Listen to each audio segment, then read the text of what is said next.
agency reports. So with that, Stacy, would you please lead us through a roll call? Yes, absolutely. Chad Washington, Yep, here.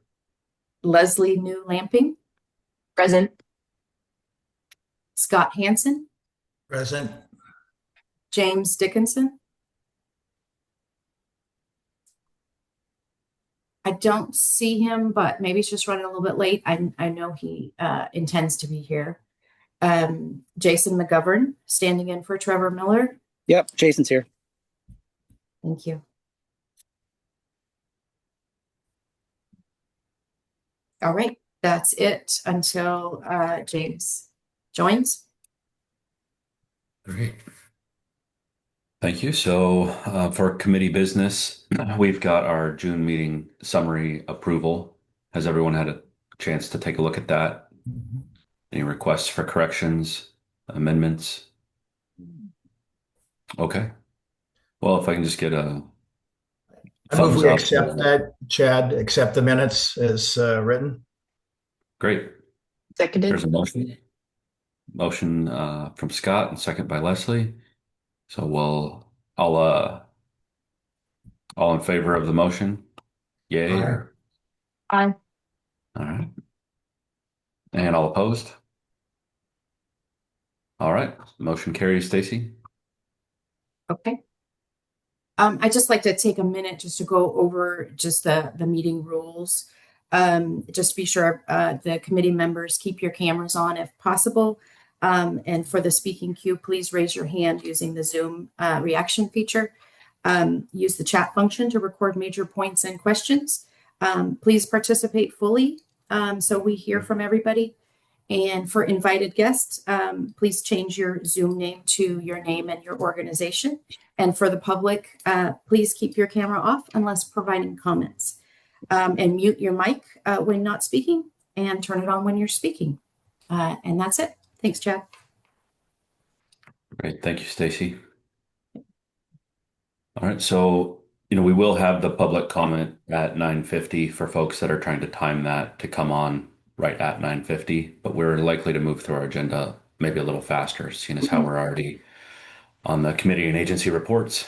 So we can offer public comment when we get to it in order of the agenda, and then we'll circle back if we're well ahead of time. So with that, that brings us to committee and agency reports.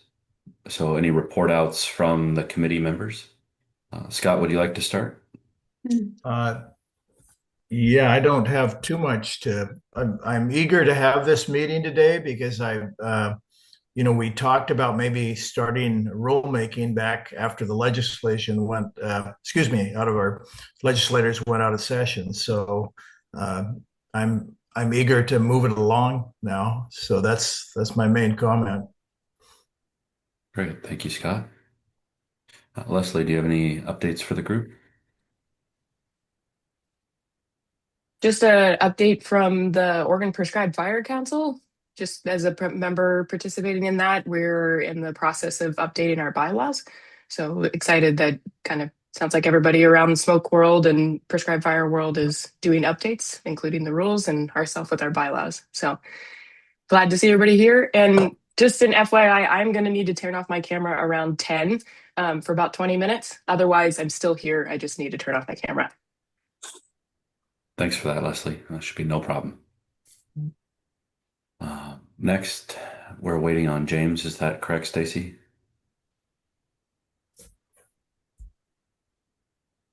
I believe that's correct. I don't see him yet. He's so here. We'll just... Oh, there he is. Sorry, James. That's all right. Quick updates from us. So BLM, we're transitioning to the U.S. Wildland Fire Service officially at this point, officially on February 8th. So at the end of this pay period, there are a lot of questions on kind of how things proceed forward as it stands right now. For the remainder of this fiscal year, we will be essentially tied pretty tightly with the BLM proper as a land management agency. But as we get into probably the next quarterly meeting or the next scheduled meeting, There'll probably be a significant number of changes to potentially talk about, some relevant to this group, some just for informational, and I'll notify you guys and brief you as we get there. Great. Thank you, James. And then Jason, would you like to provide a report out from the Forest Service? Sure. Hey, good morning, everybody. Pinch hitting today for Trevor.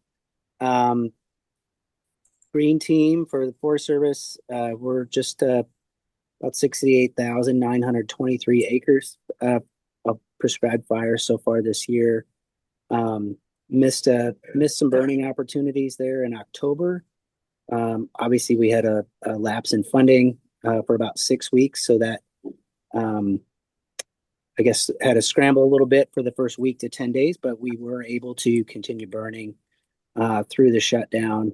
And we're maybe slightly a little behind average, but primarily just missed some underburning opportunities. Obviously, well into pile season at this point. Kind of transitioning into landings right about now. We are not in the U.S. Wildland Fire Service. We are still part of the Department of Agriculture and the U.S. Forest Service. Don't know where that goes yet, but at this point, we've been told plan on being in the USDA for the rest of the year. I know there was a study they want to do, or Congress would like to see happen, regarding pluses and minuses of and looking at that transition. Hold on, James. We did get a full year appropriation. I think last week it was signed by the president, so that's good news for us. The upcoming shutdown should have, potential upcoming shutdown would have hopefully little impact on us. Yeah, I'll leave it at that. Go, James. Did you have a question for me specific? Okay, that's end of report for me. Thanks. Thank you, Jason. James, we can come back to you. Yeah, sorry, a quick go back. Failed to mention. So we're pretty much ramping down on prescribed fire operations through this part of the year with the lack of snow and precip across the state. Not entirely sure when we'll start ramping back up, but we're starting to kind of taper off for a little bit. So just that is relevant information for this group.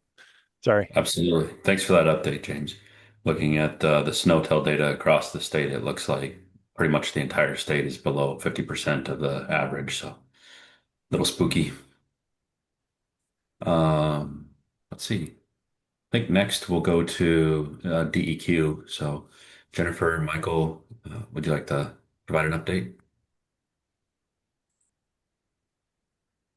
There we go. Good morning from DEQ. We are continuing to engage with ODF and OHA on the smoke management rulemaking. We're also working with ODF on getting our contract in place for the open burn forecasting for the Willamette Valley. That season opens on March 1st. So, we're prepared to get that contract completed before then so that we can have forecasting available for those residents. We're also working on the Senate Bill 83 report. We will have that finalized and posted tomorrow. It is due on the 31st, so on Saturday. So that will be going out to the legislature and to the WPAC tomorrow. Excellent. Thank you for that. Michael, do you have anything that you'd like to add? Well No. covered? Yeah. Thanks, Jennifer. Great. Yeah, that's a great update. Looking forward to going through that report out too. So that brings us to ODF. Mr. Kern. Yeah, we can't have two Michaels on here. Yeah, so update for ODF. So really one of the big ones, if folks have not seen it or been tracking, the governor has made her decision on who our next state forester will be, which is Casey Casey. She is currently the Nevada state forester. And she will have her Senate confirmation on February 11th, I believe. And if everything works out okay there, tentatively planning for a March 1st start date, with the agency. So just awareness that that's going on behind the scenes. Good to finally have that an aim identified and a path forward there for who our next state forester will be moving forward. So just so folks are tracking that, and then just awareness for folks too. We have our annual Board of Forestry planning retreat next week for 2 days. One of the discussions we're going to have is on the agency's key performance measures. And with that, 3 of those belong to the protection program, with one having to do with air quality and smoke intrusions. And as an agency, we are entertaining to see we have quite a bit of key performance measures than most agencies do. So we're going to take a hard look to see how those could be revamped and or potentially some of those going away, especially with all the policy changes that we've seen over the past 5 to 6 years agency wide. One of those ones that will be discussed is the one around the number of smoke intrusions. With that one being more tied to air quality, part of the discussion will be, should that one still remain with ODF, or does that one go away and go to another state agency potentially? And then if there is interest for keeping some sort of prescribed fire KPM within the agency, really tweaking that key performance measure to look at acres or acres treated moving forward. So just awareness, we'll have those discussions next week with the board and see where they ultimately would like us to go. But that'll be going on next week. So, and then continuing to work through House Bill 3940 implementation, which we updated on at the last meeting. For the most part, that is pretty well done. I would say the big piece is on the funding side for our centralized administrative services. So our Salem Protection Division, our area budgets, and some rate coverage for our public landowners. We only got 1 year of funding for the current biennium. So we're currently working this short session to get the remaining 11.6 million we need to fully get funded for those 3 spots. So more to come on that. And then with the short session coming up, just awareness that we do have an ask out for $57 million in net fire costs, and then also getting our $12.1 million in severity costs reimbursed as well, on top of those, the remaining funding for House Bill 3940. So with that, I'd say that's probably a good update for ODF, unless Levi has something that he thinks I missed. Sorry, yeah, I do actually have one, Michael. There we go. There's the video. So we do have a request out there for folks for some grant funding in building community response plans. So I want to make sure that everyone on this committee is tracking that. So we have $75,000 in total. So we're looking at hopefully funding 3 projects or partially funding 3 counties to build new CRPs. And the funding was from the bipartisan infrastructure law through the State Forest Action Plan funding. So those proposals are out there. We could forward this committee some more information if you guys would like it to help share with folks. But we're really trying to get communities engaged in some more CRPs and building out those plans to hopefully get some more smoke in the air and get some more fuels burnt. So again, we got more information we can share with the group. But yeah, I think we open till February 20th for those proposals to get those in. That's all I got, unless there's any questions. Great update, Levi. And Michael, Curran. Levi, could you send that grant information to Stacy to distribute to everyone who received the invite to this meeting? Yes, absolutely. We'll make that happen. And those have been submitted out to local community health partners and OHA. And but yeah, we'll definitely get those out there. That's the type of thing that's much better to receive 2 or 3 times than to have a gap. Those community response plans are critical to supporting prescribed burning around those SSRAs, right? That's right. Fully agree. Excellent. And Michael Curran, thanks for the update on the state forester. We'll be looking forward to welcoming Casey to Oregon and continuing to work with her. I met Casey in Reno, and she seems really bright. well spoken. Nice to have that leadership decision made so that the department can move forward. Um, with that, I think we are on to Gabriella and Beth with OHA. Good morning, everybody. Gabriella Goldfarb, Environmental Public Health Section Manager. And I did want to, I can't remember now, to reintroduce or introduce Beth had just joined us during your last meeting. And Beth Haley is our lead for our climate and health program. So appreciate, Chair, your shout out about the importance of community response planning. We're there for that. And our coordination has been, as Jennifer noted, and working closely with Levi and team on the discussions over the smoke rule updates and how we can support expansion of pace and scale while protecting public health. I wanted to flag that you all will recall in 2024, the EPA regional administrator and the regional forester, together with the directors of the Forestry, health, and environmental agencies signed a joint agreement on expanding pace and scale while protecting public health. And the administrators and forester, regional administrator and forester, are convening another meeting next month of the leadership level to discuss this. And this is a new EPA regional administrator, so it's good that it stays on the radar. And Eric McTeague is here, so we can hear from EPA directly about that. But that's on our radar. Otherwise, on the health side, we are finishing reviewing and evaluating climate and health adaptation plans that all county public health departments were required to submit to us. Sometimes there's fewer than the number of counties because sometimes they're doing it as regional collaborations, things like that.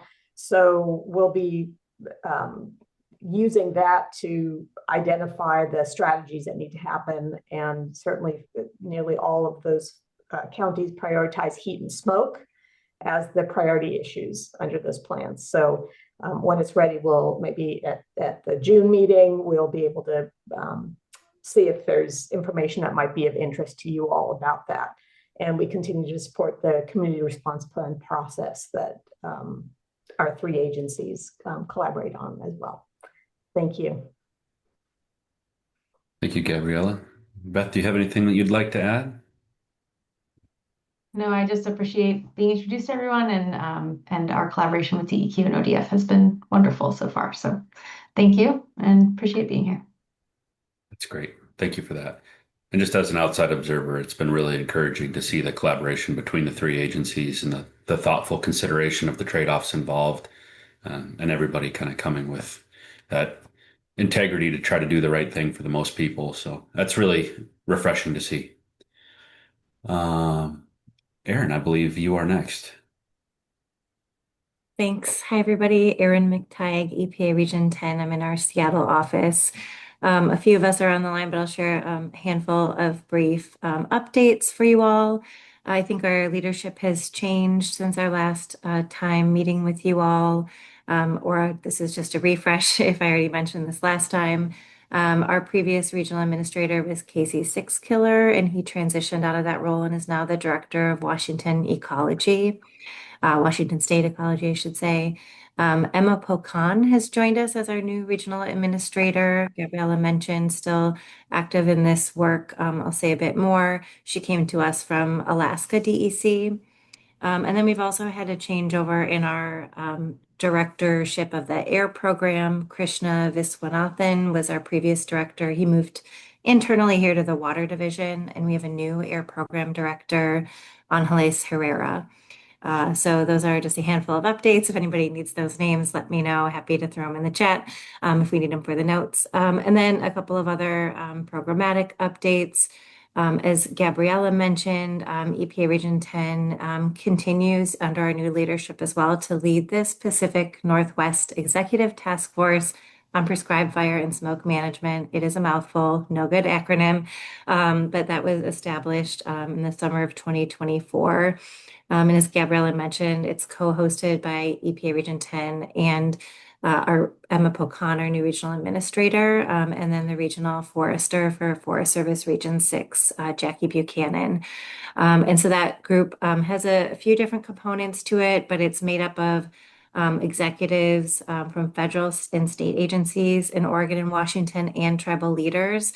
And Gabrielle mentioned we're meeting next month on the 24th. We have two meetings a year, one in person and one virtual. The next one is going to be in person in Seattle. And the goal of this group is really to live out the memo or the joint statement of intent that Gabriella also queued up, which is to increase prescribed burning, but also to support the public in mitigating smoke impacts. So again, holding all of those things together on the same platform, and a couple of components of the task force's work that it oversees and supports are pilot projects. So I know we've talked in the past on this call about the pilot work in Bend, Oregon, Deschutes National Forest, now complete. And just letting folks know we're undergoing a similar pilot now in Central Washington State with multiple land managers, the Forest Service, and two state land managers, and that's underway. I'm happy to share more with others if you're interested. And the end goal is really to apply these kind of principles on the ground and see how we can get more prescribed fire done while also protecting public health. And so last thing I'll mention about that is that we're also working on a playbook. A number of people on this call are involved in that, which is going to be a resource that captures the learnings from these pilot projects and this interagency collaboration. And then just two other brief updates.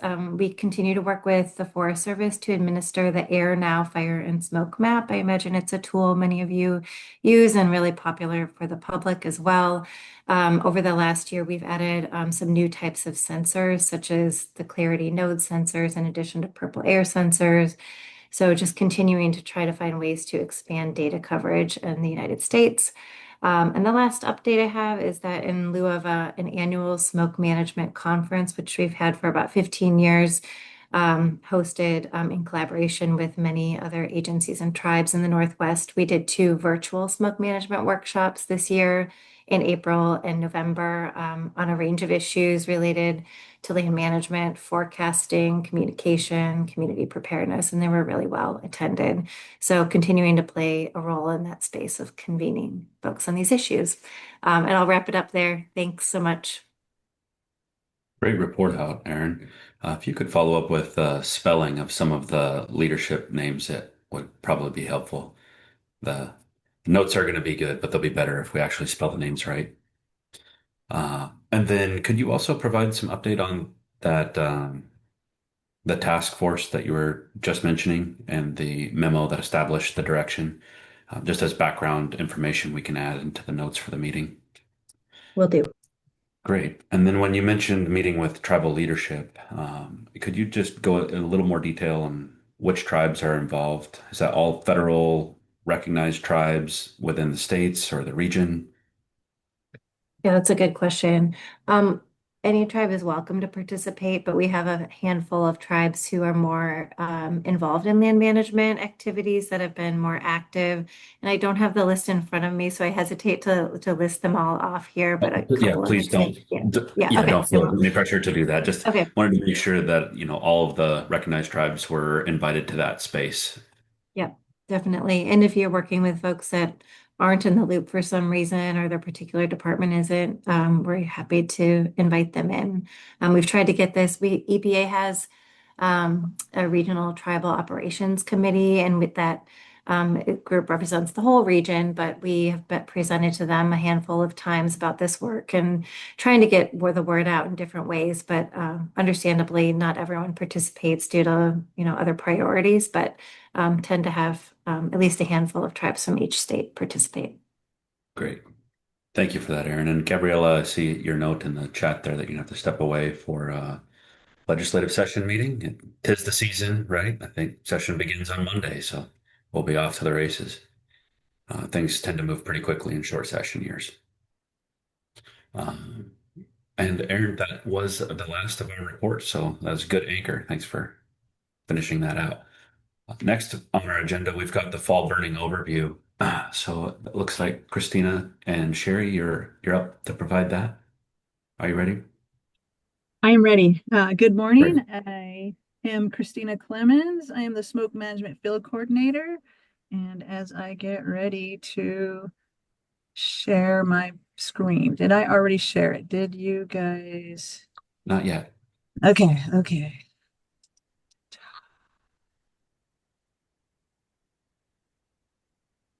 All right. Are you seeing smoke audits and monitoring picture?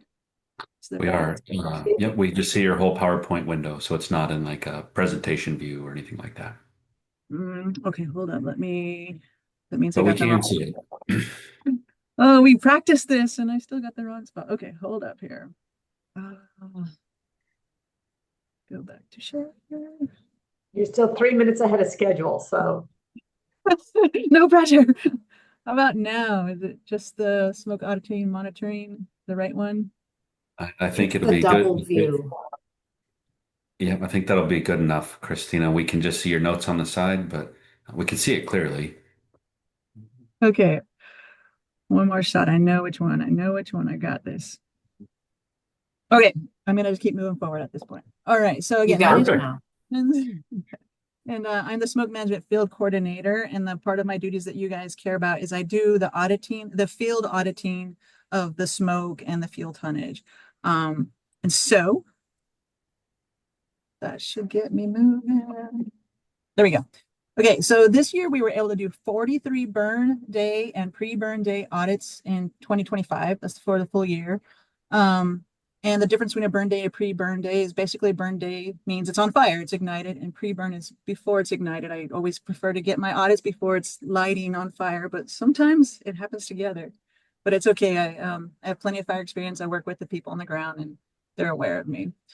This next screen just shows you that red line in the middle that says goal. That is the tonnage estimation that we want people to be at.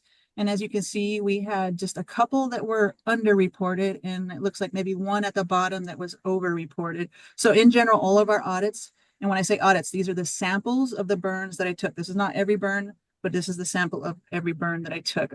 We're within goal, which is excellent. And usually we shoot for about 30 audits pre-burn or burn a year. And like I said, we got 43 this year, so we're good on that.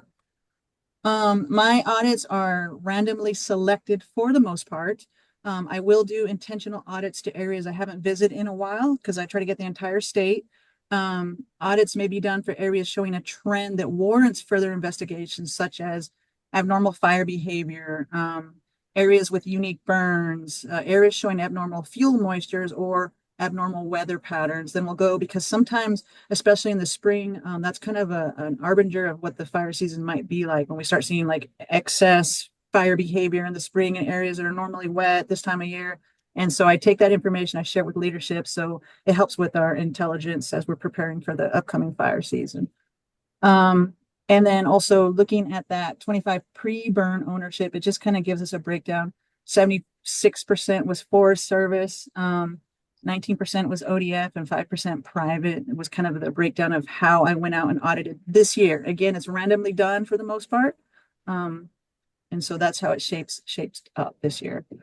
The next one, this is the burn day audits. We had 69% Forest Service, 22% ODF, 9% private. And moving on. Okay, burn day smoke tonnage audits is just kind of a timeline of how it's gone. And you'll notice over on the right, there's a big dip in 2023, and then 24, 25 are starting to rise up. This is my audit samples, but the samples are kind of similar to the overall burning for the year. One of the reasons that dip is I believe that year, you guys can correct me, but there was a federal burn ban for a while. There was a massive ridge that set up and just made the air stagnation for that 2023 abnormally. But as you can see, these next couple of years, we're kind of coming back into a normal trend. Burn day estimate. So burn day. So as you see here in 25, we had a lot more pile burns than under burns that I audited, and that's because we do more pile burning, which is actually great. We like to encourage more pile burning because it's actually more efficient, more clean, less smoke emissions. You're getting more burnt with less emissions. So we do like the pile burning. I put in last year's tonnage because it was literally a flip. You see how there was more under burning audits than there was pile burning. That was because I was focused on the West Bend project. So that's why that was an abnormality year. What we see this year is more typical. In our percentages, this is another graph of the first one where I showed you the goal. We want to hit that red line where we're in these tonnages. This is just another way to display that. For the most part, the blue is within our goal. That's what we want. And you can see for the pre-burns, we had a little more that were underestimated and a little bit more that were overestimated, but they still had the most were within the goal. And the cool thing about the pre-burns catching this is when I talk with the districts, they can adjust their estimations, their fuel loading estimations based on here's what I got in the audit, and then they can adjust from that. So that's pretty cool. On the burn day, you can see at 21 that we had within the right goal. We only had 2 that were underreported and 1 that was overreported. The thing about underreporting is it makes it so you have less chance or less probability for having an intrusion because you're burning less. But what that also means is that you did not maximize your burn opportunity. So we want to get within that goal as much as possible. So we did good, basically.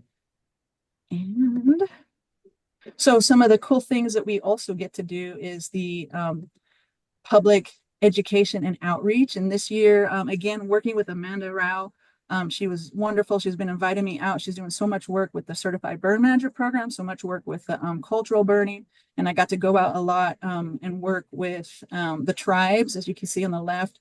Some of those, that's a really, you can see that picture. See, it's a pine cone with the sticks in there, and it's got all that sap on there, and they're using that to be their ignition source. So how they would have done it historically. So it's really cool to see these things. And then on the right, when people are looking in the grass in the bottom, that was one of the certified burn manager programs where we were out and I was teaching them how to estimate their fuel loading on the ground. It was a really cool session because there are some people who do the agriculture. They sell hay. And so how they calculate fuel tonnage for grass is a lot different than how we calculate fuel tonnage for prescribed fire or even fire behavior. And so there's been some talking back and forth on like, how do we get these to match a little bit better? Because there's just some cool science being traded there.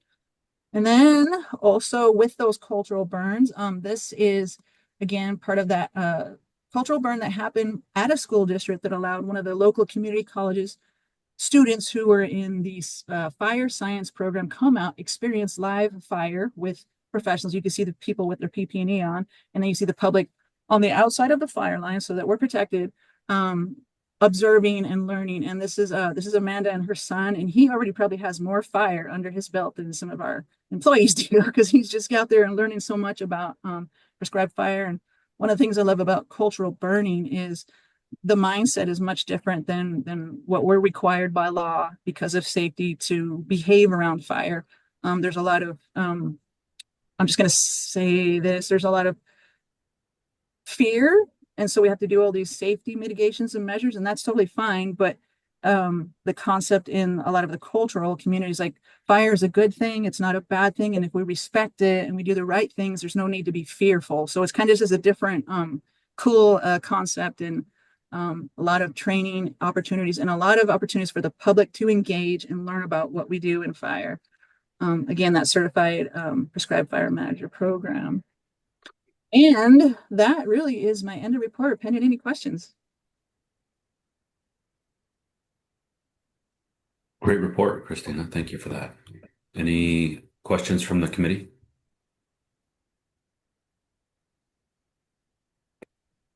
I have one, Christina. When you were highlighting the chart that showed the 50 or I guess the 100% goal as a trend line, and then there was another line of 50% above and another one 50% below. Is there like a standard deviation that or trend line that you put on top of those data points to see how closely it matches the goal? I might need you to restate the question. So let me explain the graph first one more time, see if it answers it.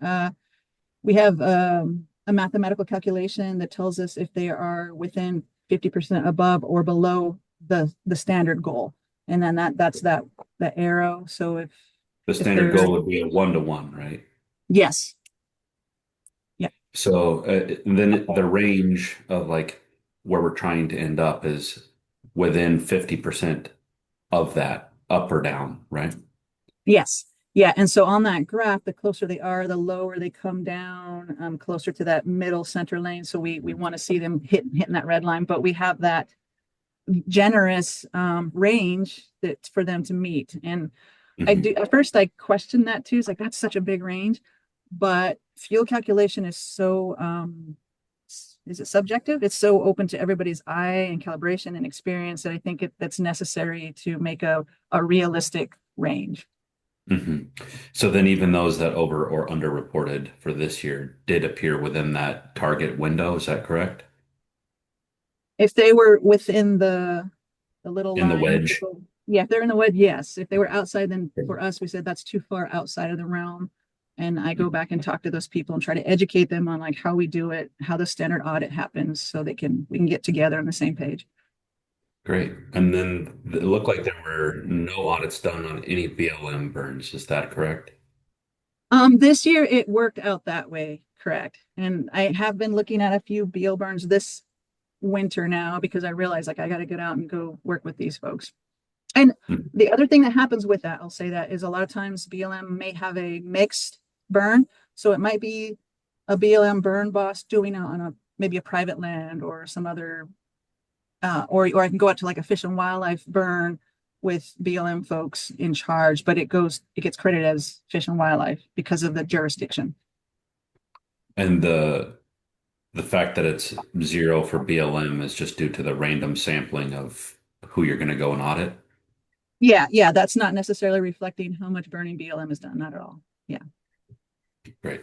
That's all helpful context. Thank you. Thank you. Any other questions? Okay. Well, great update, Christina. Thank you for that. Sherry, looks like you're next. Hi, good morning. Let me do the joy of trying to share my screen. Share. Hopefully it is doing a good First job. time. Hey, all right. Perfect. If your favorite comments during a Zoom meeting aren't "you're on mute," then your second favorite is "let me get my screen and can you hear me?" So we'll hope for the best in that. My name is Sherry Pugh. I am a smoke meteorologist with the Oregon Department of Forestry. I have two fantastic coworkers that I work with and under the management of Stacy. I'm going to focus on fall, just 2025, not too much into the winter. We are still burning, actually very actively that we're still burning into the winter season. And I'll reflect a little bit on that weather, but a little bit more focused on the fall. And we're going to look at some of the intrusions and incidents that we had, as well as a touch about the weather. So just to look at our fall burning compared to years past. And what this reflects is not too much difference, not two numbers that are wildly unchanged or different because of, federal shutdown and things that happened earlier in the fall. We had anticipated maybe some drop off, but the burning continued as we noted earlier in the meeting. The maybe funding was different, but we were able to do a lot of burning for the fall season, not too much held us back. And then I'm also going to look at the annual comparison, just look at the whole year. And this is also not too far from average from the years before. Not too much change to note. So in the fall, and just a glance at the year past, done a lot of burning. A lot of burning has been undergone, and without too much interruptions, other than the occasional weather system, we've had some weather that certainly helped us. So I want to look at the one intrusion that we had at Cottage Grove and 5 smoke incidents that we looked at. The main takeaway from these incidents and intrusions partially is that we're burning near SSRAs. That is part of the rule change, of course, that we've spoken of in the past and reiterated at several SMAC meetings, is that we're burning closer to SSRAs because of rule changes. But that's a lot of our work and efforts are put toward carefully burning closer to SSRAs with our program. So a note on the Cottage Grove. This was a burn that was really close to the SSRA there. The wind shift caused smoke to move into the Cottage Grove. And you'll note in this smoke intrusion that we had those criteria for 2 hours. So this was not prolonged. The wind shifted back, as a matter of fact. So this was a very short event. I remind you of the criteria. We look at the PM 2.5. And once it hits that 70 threshold in an SSRA, we look into an intrusion. When it hits the 70, that for a nephelometer that is not an SSRA, we'll look at it's called an incident, and we'll look at those. There's also the criteria for a 24-hour period of the PM 2.5, and that's reaching a 26. And then we'll look at a next exceedance at the 35. This particular event was a private burner that we spoke to over the phone and had communication with. But unfortunately, the intrusion occurred. And I want to show you a little graph just to show you how brief it was over the course of the timeline. It was a pretty short intrusion. And then looking at our incidents, it was 5 different incidents from 3 different burns. Excuse me. It was 5 different incidents from 5 burns, my apologies. 3 of those burns would have been intrusions with our old rules. So the 2 incidents in Baker City, those were 2 different burns, one day after the other. And there was one in Bend as well, because those are SSRAs and they reach those thresholds, they would have been higher. So burning near SSRAs is really the story here. And a lot of these incidents were from overnight smoldering.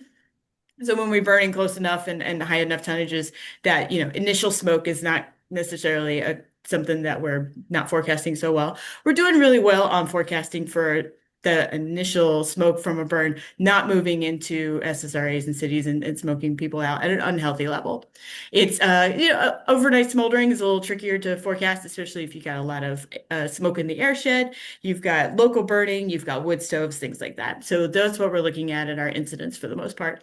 And just to note, all kind of closer to the SSRAs. So just to review, that intrusion was really close to the SSRA in Cottage Grove with a wind shift, and then it's overnight smoldering. It's more burning with the previous rules. It's what we repeat often in the SMAC meeting is that we're burning closer to SSRAs and spending a lot of our time over the phone in conversations about those burns, about trying to make sure that we're doing those burns safely. And they have such a high impact that it's really important, of course, that we're getting those right and getting those done to the best of our ability. Want to go a little bit about the weather. Just a note to mention about what you already know about this winter season and carried over from the fall. Precipitation, not too far from average. There was some rainy events. So a little bit of the west side was some drier, but some of the east side was a little more wet. It's not too remarkable. It was certainly a warmer fall. And that's one of the reasons a lot of the snow levels were very high. And this is just reflecting last year. I'm not even talking about January, that we had the warm weather and conditions that did not lead to a lot of snowpack. When we get snow, it sometimes slows down our burners. They can't get to the burns because there's snow in the way. And at least looking at last year, not even this year, not a lot of snow occurred, and we're seeing that into 2026 as well. And this stopped at the end of December here. I'm not even looking at January, as I mentioned, low snowpack. And we're very familiar that there's low snowpack. So there's a lot of burning even going on now because, and as I've talked on the phone over to different burners, they're going, hey, wow, we're still burning. Some of them are going to, cut off here at the start of February. And that kind of thing, but it has definitely lasted a little bit longer. A lot more phone calls. Usually by now it's a little more dead, and we're moving on to some time for some other projects. Not so much the case this year. So that's going to conclude my part of the presentation. And just a wrap up of the story and our thoughts here is that getting burning done, and then our biggest challenge is, of course, being close to an SSRA for those burns. That's been the case since the rule change. That continues to be the case. And those are the ones that take up the most of our time. Even smaller tonnage burns They don't have to be these, huge burns, but small tonnages that are close to the SSRA. We're watching, SPZ zones. We're watching whether the town is allowing burning at all, kind of thing. We're watching, air masses that are putting more smoke in, so there's not a clean atmosphere that we're dealing with as we put out our instructions. If there's already smoke around, we're taking that into account as well. And also keeping track. So we are monitoring the nephelometers, watching for incidents, watching for intrusions, making investigations about whether prescribed burning was the cause, or whether it was more likely a local smoke source, wood stoves, things like that. A lot of phone calls put out to different dispatches and some burn bosses to say, hey, how did it go? Where did your smoke go? How did we help you? How can we help you more? Those kinds of things happen frequently during the fall, of course. That is going to be end of report for me. Great. Thank you, Sherry. Any questions from the committee?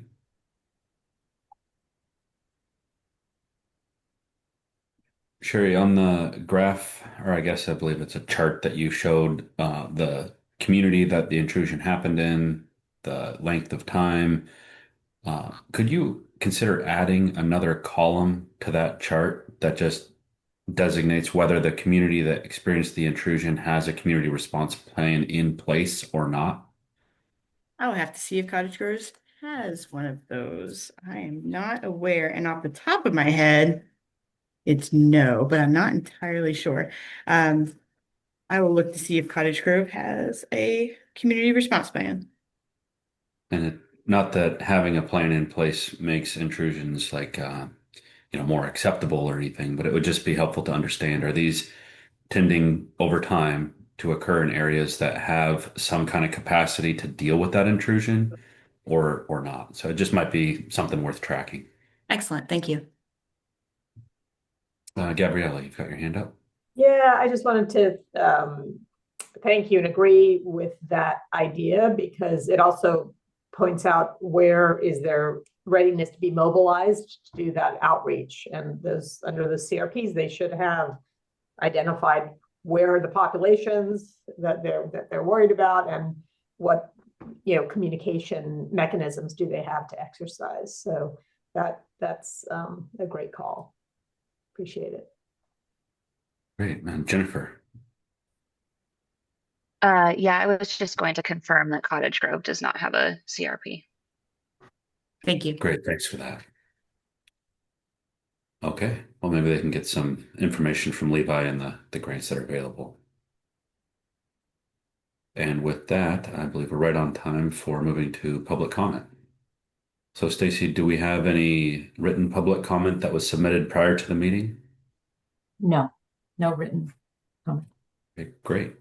Could you lead us through public comment online and try to limit public comment to about 2 minutes? Yep. So are there any members of the public that would like to share comments with the committee? Please just raise your hand.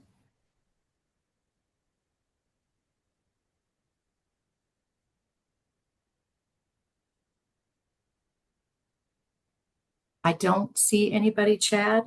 So did you want to go to break early? Yeah. Yep. I think we can go to break early, which means maybe we can come back a little bit early if folks are okay with that and plan to be back at 10 after.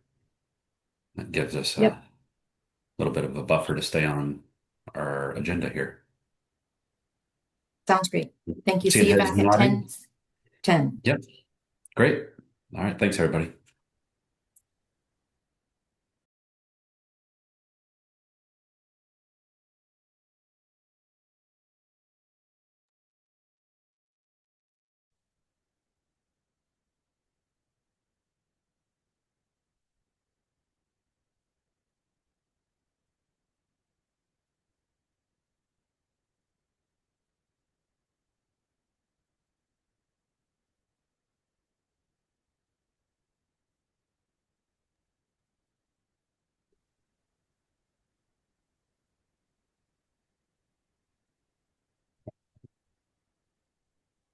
Welcome back, everybody.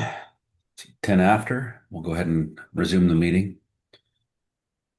Stacy, it looks like some folks are still off camera, but I think we can go ahead and get started and they will join as they're able. So you Okay, have the next that's all. agenda item. Yep, that sounds Great. great. Now let me try and share my screen.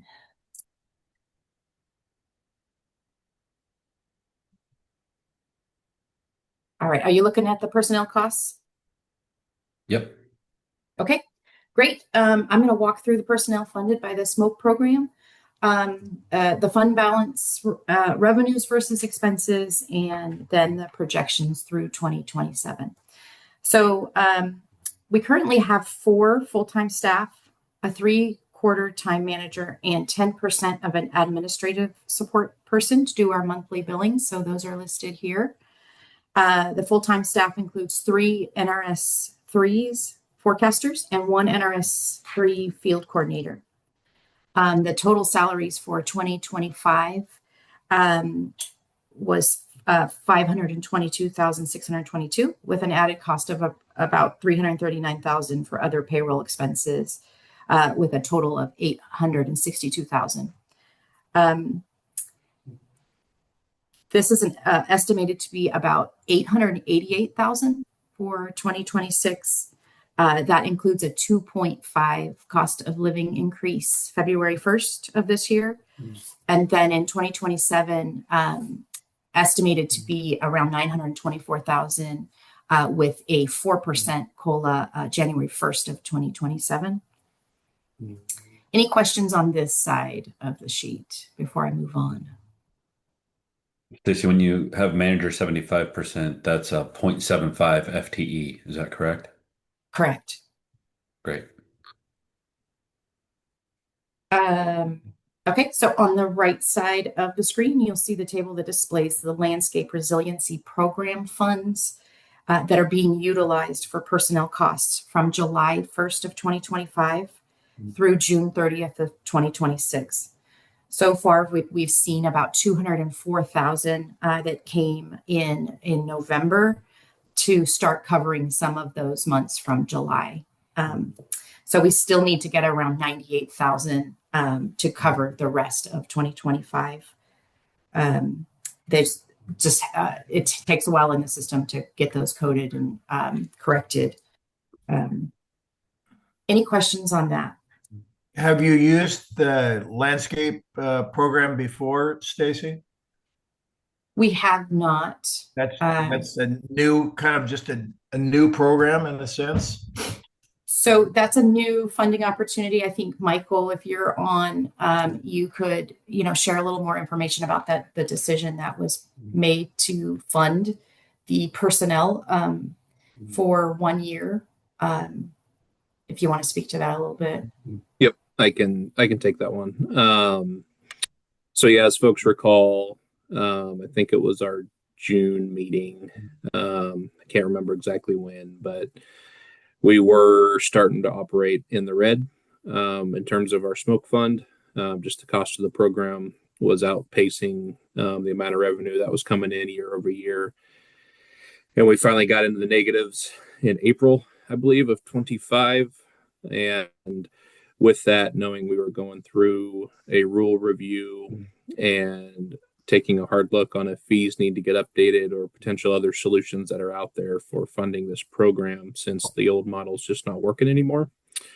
I had some conversations with our Forest Resources Division leadership. And since prescribed fire is going to be a big piece of the landscape resiliency program moving forward, at least a component of it, they had some previous funds in the LRP from prior years that was still earmarked and available that we were actually able to utilize $800,000 of that. And the goal will be that we essentially use that to fund staff time for this fiscal year, and then allow revenues to kind of build that fund back up this current fiscal year. So then we can start with a fairly healthy balance going into FY27 to kind of help get us forward another year, potentially even 2, depending on how all the revenues shake out for burn fees this year between the fall and spring. and buy us a little more time to work through potential solutions on the funding, and where that may or may not be coming from. So right now it's just kind of a band-aid, I guess I would say, for this year to buy us more time. I think there's some more internal conversations we need to have amongst protection and forest resources to kind of see if some of these landscape resiliency funds moving forward can still get earmarked for some of our forecasters' time. Again, just because prescribed fire is going to be a component of the LRP moving forward long term, especially as we try to increase pace and scale of burning statewide. So I'd classify it as a band-aid for this 1 year. Not planning on that funding technically will not be available for us going into FY27, but again, we need to have some more conversations to see if potentially some more could be made available as we move into FY27. So does that help explain things, Scott? Yeah, thanks, Mike. I appreciate that. Yep. And just a thank you to our forest resource folks for pivoting a little bit and helping us out here for this 1 year to try to keep the train on the tracks for now, and allow more time for the rule review to go through and just more conversations around funding in general. So, and we'll get into some thoughts and ideas that are being thrown out there when we talk through the rule review and potential considerations. It's great. Okay. Stacy, on the chart on the right there, personnel 2025 totals 303,000. And then amount from LRP and from LSR. The That's amount just from LRP and LSR, do those equal the total for personnel, or is personnel an additional cost? They will. So, and sorry, that LSR should read LRP.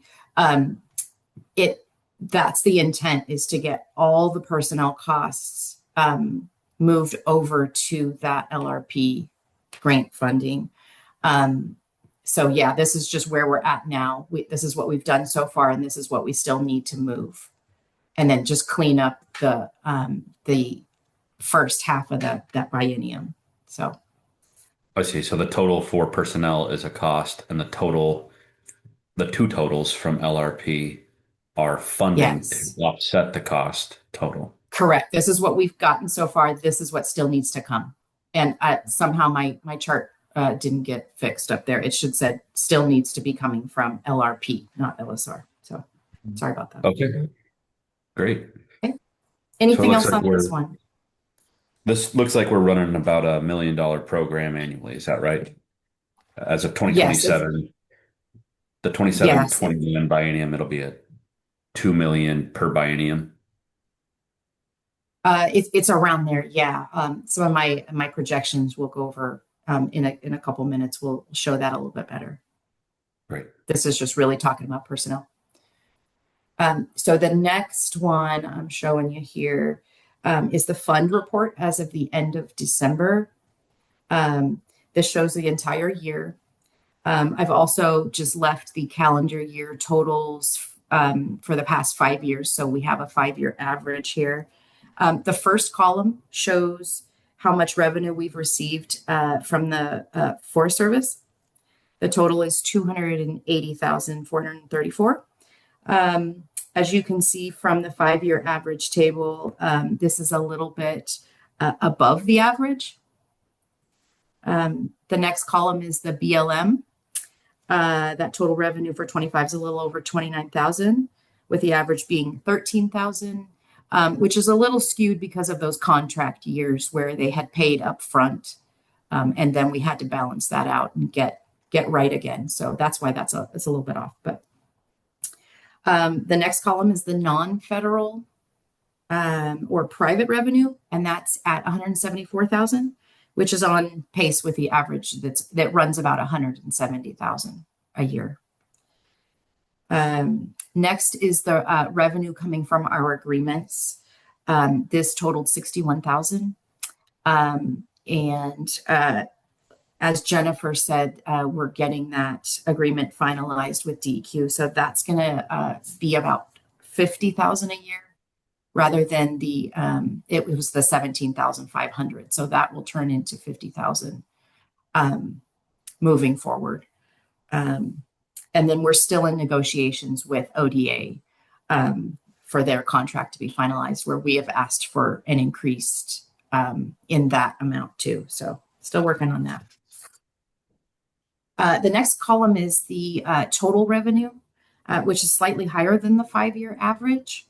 In the expenditures column, you'll see the amount for November includes that LRP money. So you see the negative 332,000. That is trying to get that balance moved over. The numbers, the average, the numbers are a little skewed just because you see this January of 25, this large amount for expenditures. That was where we paid back DAS for 3 months of payroll in 24. So it's just, it kind of skews the averages a little bit in which calendar year it comes through. So the current fund balance is back in the positive at 294,762. So any questions on this one? No, other than, we're still operating in the red. The 332,000 that came over from LRP is more than what is left in the fund balance. So as far as like the operating budget, it is still in that direction, right? So Right. I appreciate the efforts to right the ship, and that's great. And that's a really good solution. And thanks to the Forest Resources program for helping and recognizing, what this program does to support increasing the pace and scale of prescribed fire. But this is definitely still not a self-sustaining program. No, and you'll see that later on in the projections. So the next one is just a quick view at the revenues versus expenses. Again, with that LRP money coming in, it kind of skews things a little bit, but you can see that we've almost made up for that with the other LRP funds coming in that we're around 98,000 is what we're expecting for the rest of 25. It kind of balances this out. So it, like you said, I mean, it doesn't right the ship long term, but it definitely gets us back in a positive balance. Yeah, Stacy. So you're counting the LRP money as a negative expenditure rather than a revenue. Is that right? Right. It's coming off of there. Yes. So that's really not the expenditures of the program, right? That's the expenditures with a negative expenditure included. Right. It's the financials come in a way that it's hard to delineate with all of those pluses and minuses when you're moving funds from the smoke fund to the LRP funds. So it just skews it a little bit.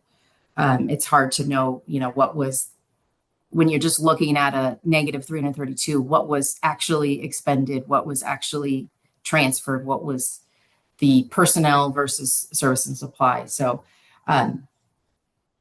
it makes it a bit confusing.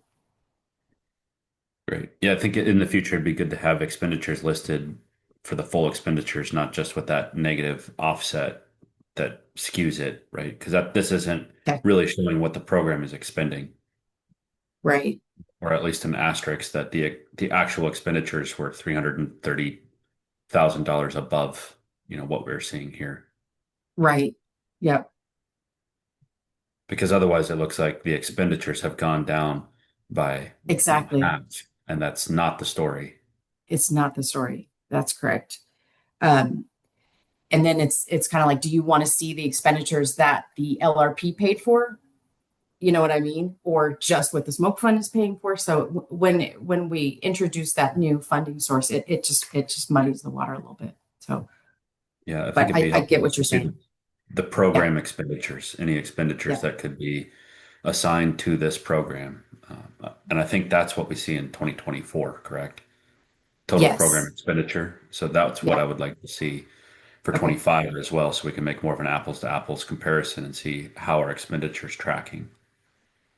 And then we can have an asterisk or a note, saying this has been offset, or there's an additional revenue source through the other fund. Yep. Got it. Michael? Yeah, and for what it's worth, I mean, we are still going to have some expenditures out of the smoke fund, whether it's SNS, right, paying the light bill, you name it. So there will be some slight expenditures still coming out of the fund. It's primarily just trying to take the payroll side out of it because that's really where most of the money's coming from. Thanks for that, Michael. That's helpful context. I just think if we're going to try to make any assumptions over time or identify trends, then we need to have as close to the same comparison as possible. Because without any context, someone could look at this and say, wow, look, they fixed all their problems. Their expenditures are cut in half, their revenues are up, and there's no problems with the SMAC. Yeah. Yep. Nope. And like I said, 1 year band-aid. That's all we got right now. So just eyes wide open for everybody. That's really all this LRP stuff is for this year. Great. Thanks, Michael. And the projections kind of tell that story, right? So you can see for 26, this is the last half of the LRP money. So the expenditures go down to, in my estimation, about $7,000 for SNS or any type of leave that doesn't get corrected, because in our system, the leave is still always going to the smoke fund, and then we have to correct that back out to LRP. So that's just my estimate there on the expenditures. And then at July 1, it goes back up to what the personnel cost. And as far as the revenues, I've used a 5-year average here, that 475. It's around that for the 5-year average. So you can see what it does to the balance where we're good. And then once we get to July of 27, we're back in the same boat we were last April. Questions on this one?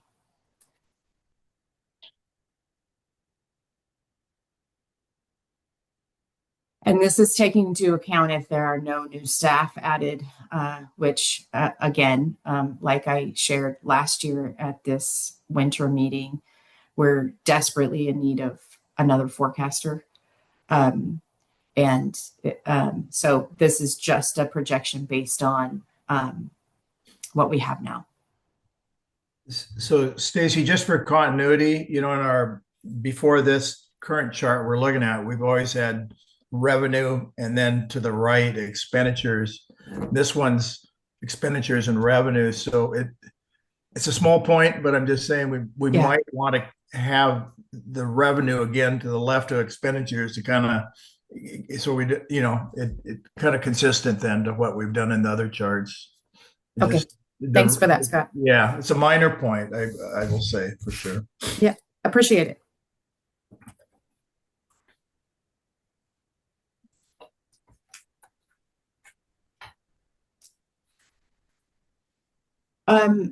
So if there's nothing more on this one, we got James. Hey, Stacy, just a quick question, and this is maybe out of ignorance, just because I haven't worked directly with the smoke forecasters since I've been in with BLM, but I'm curious, are there ways for us to be more efficient with the smoke forecasting in the sense of how we do business? Just as an example, what rattled through my head really quick was, focusing in on where we know we've got super high fuel loads or perhaps broadcast burning for the site specific forecasting versus doing area wide forecasts or, smoke shed wide forecasts associated with non-critical burn plans or non-high tonnage producing burn plans. I'm wondering if you guys in your office have talked about if there's more efficient ways or more effective ways to kind of maintain the staff, but also right size the workload to be a little bit more appropriate while still meeting the intent of what we're trying to do with smoke management. Just kind of a broad question, and again, could be completely out of ignorance, so I apologize if it is. Yeah, no problem. And I don't know if we have Pete or Sherry still on the call because I can't see all the participants and they can chime in. But I think it's just a factor of that we staff from, 6 a.m. to 6 p.m., right? And then there's all the behind the scenes work of keeping our programs updated and ensuring that, there's someone available to do investigations on smoke impacts and answering the phones and all those things. So again, if one of the forecasters is on, they can chime in, but there's not really any other way we can structure the forecasters. And I get what you're saying, like, has there been thoughts of, ways of doing things different? But we're just kind of, we're always putting out fires, right? We don't have the additional capacity to like do that kind of planning and thinking for the forecasters to say, hey, can we do this different? That'll save time. So I think, that's part of the issue. They're always running and gunning and, constantly trying to meet the demand of the burners. And then, the forward thinking or planning out is part of the capacity piece that we're missing. And I think something else that really draws down on the forecasters is all of the programming and IT aspects of the products that they use. We need some dedicated and knowledgeable IT folks to help us through the existing programs we already have, plus thinking about what could help us be more efficient and, what could we utilize to make things easier. So it's definitely a complex issue. But thanks for that, James. Yeah, thanks for answering that. I mean, I think where all of us are at in agencies is, we're seeing increasing costs just for labor and people, personnel, but also the technology and trying to maintain that. And I appreciate the answer. I think all of us are looking for opportunities, to fill in some of those support functions and create efficiencies where we can. But regardless, costs increase year on year. We know that. So thanks. Yeah, and thank you. And we're trying to increase the pace and scale of burning. That also comes with an increased workload to our forecasters, right? Without any additional capacity, it's just it's wearing pretty thin. Yeah. So thanks for that. Yeah. So one of the Anything- things, Great kind call. of a double-edged sword in a way, is when you think about, well, can you be more efficient? Well, maybe that's forecasting more aggregated areas. When I go out to the ODF website, you guys should, I don't know if probably a lot of you have done this, gone out to their forecast, and they've got it broken into, I think, North Coast, North Cascades, and so forth, going south. So, and it's, well, and you think, well, what if you aggregated some of these? But then you're not really site specific so much. So it kind of hits you both ways, really. You want something that's real specific to just your backyard, the SRA you're the nearest to or something. But of course, when you do that, then that's more information, right? For these disaggregated, I don't know, maybe it's three. Or it has a whole bunch of zones actually, but you think about, can you aggregate those and well, it's kind of yes and no. I don't know. You have an opinion on that, Sherry? So we are down to those smoke zones for sure. So we have under the categories for the West Side forecast 4 different regions and then smoke zones underneath that as well. So each of those smoke zones, we followed those because we were able to do empirical study and data for each of those zones to get our instructions so that we're able to look at that region, but also it's narrowed down to, a very similar type of behavior for smoke when we burn in those particular smoke zones. And then a different set of forecasts for the east side, which also looks at the smoke zones. So we've able to tailor down to that level. And then, of course, when it's down to the more specific burns where there's a challenge, most of the burns can look at our instructions and move forward and know what's going on.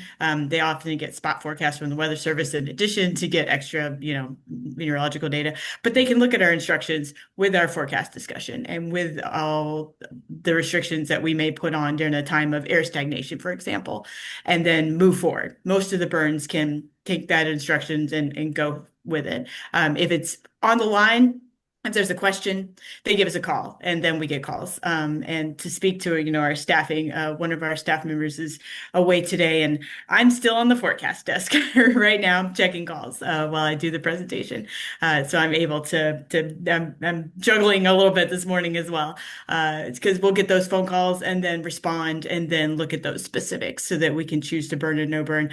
I've been canceling burns around Lakeview because of the SPC zone and making sure that area is protected. I've been moving forward on burns and some other locations that the weather is finally a better case right now to move those along. So that's the kind of workload that we're looking at. We're also, able to cover the state with our smoke zones, but also doing the phone calls to get those specific burns, which, like I mentioned, this time of year, usually a lot less calls coming over the phone. But today, I've already had several come through, and that's our workload. And then Pete will he's working this afternoon. He'll take those calls for the afternoon for the following day. So we do those clearances only with the most updated forecast. So you can only get, an actual clearance once we have that forecast issued in the afternoon. And then so either the afternoon or the morning of with that forecast, you move forward. And then of course, when I come in the morning, I adjust the forecast as needed. So we are making sure that we have the most update information going out. Thank you. Very good discussion and worthwhile. And James, thank you for bringing it up.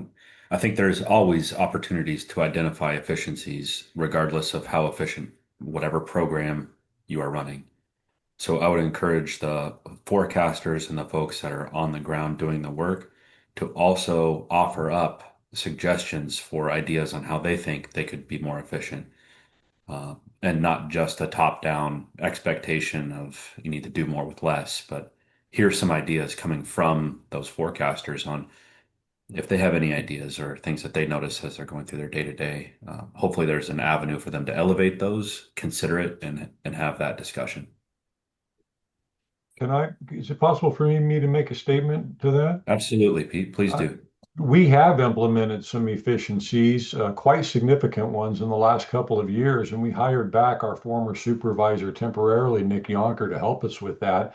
He did a lot of work with the model that he put together and allowed it to go out an extra day on the forecasting and putting out instructions. And we used to operate 7 days a week, but it was burning out our staff because of the limited staffing that we have. And so we went to a Monday through Friday model and had our forecasters go to 8-hour days instead of 10-hour days because that was burning out the staff. So that was a very major shift that we made. And we've gotten actually very positive feedback from the field on that because what happens now is on Fridays, we put out the forecast with instructions that go through the following Monday. And so that has helped us be more efficient with our time. We have 2 forecasters on every day now on Monday through Friday that covers the period because our labor intensive times are at the very beginning and the very end of the day. And so we need to have somebody there from 6:30 in the morning until usually 5:30 at night. And the most important decisions that we make for the entire day are first thing in the morning and the last thing in the evening. So it's important to have forecasters fresh and not, a fatigued forecaster that's been on a shift for 10, 11 hours trying to make, significant burn decisions. The other thing I will say,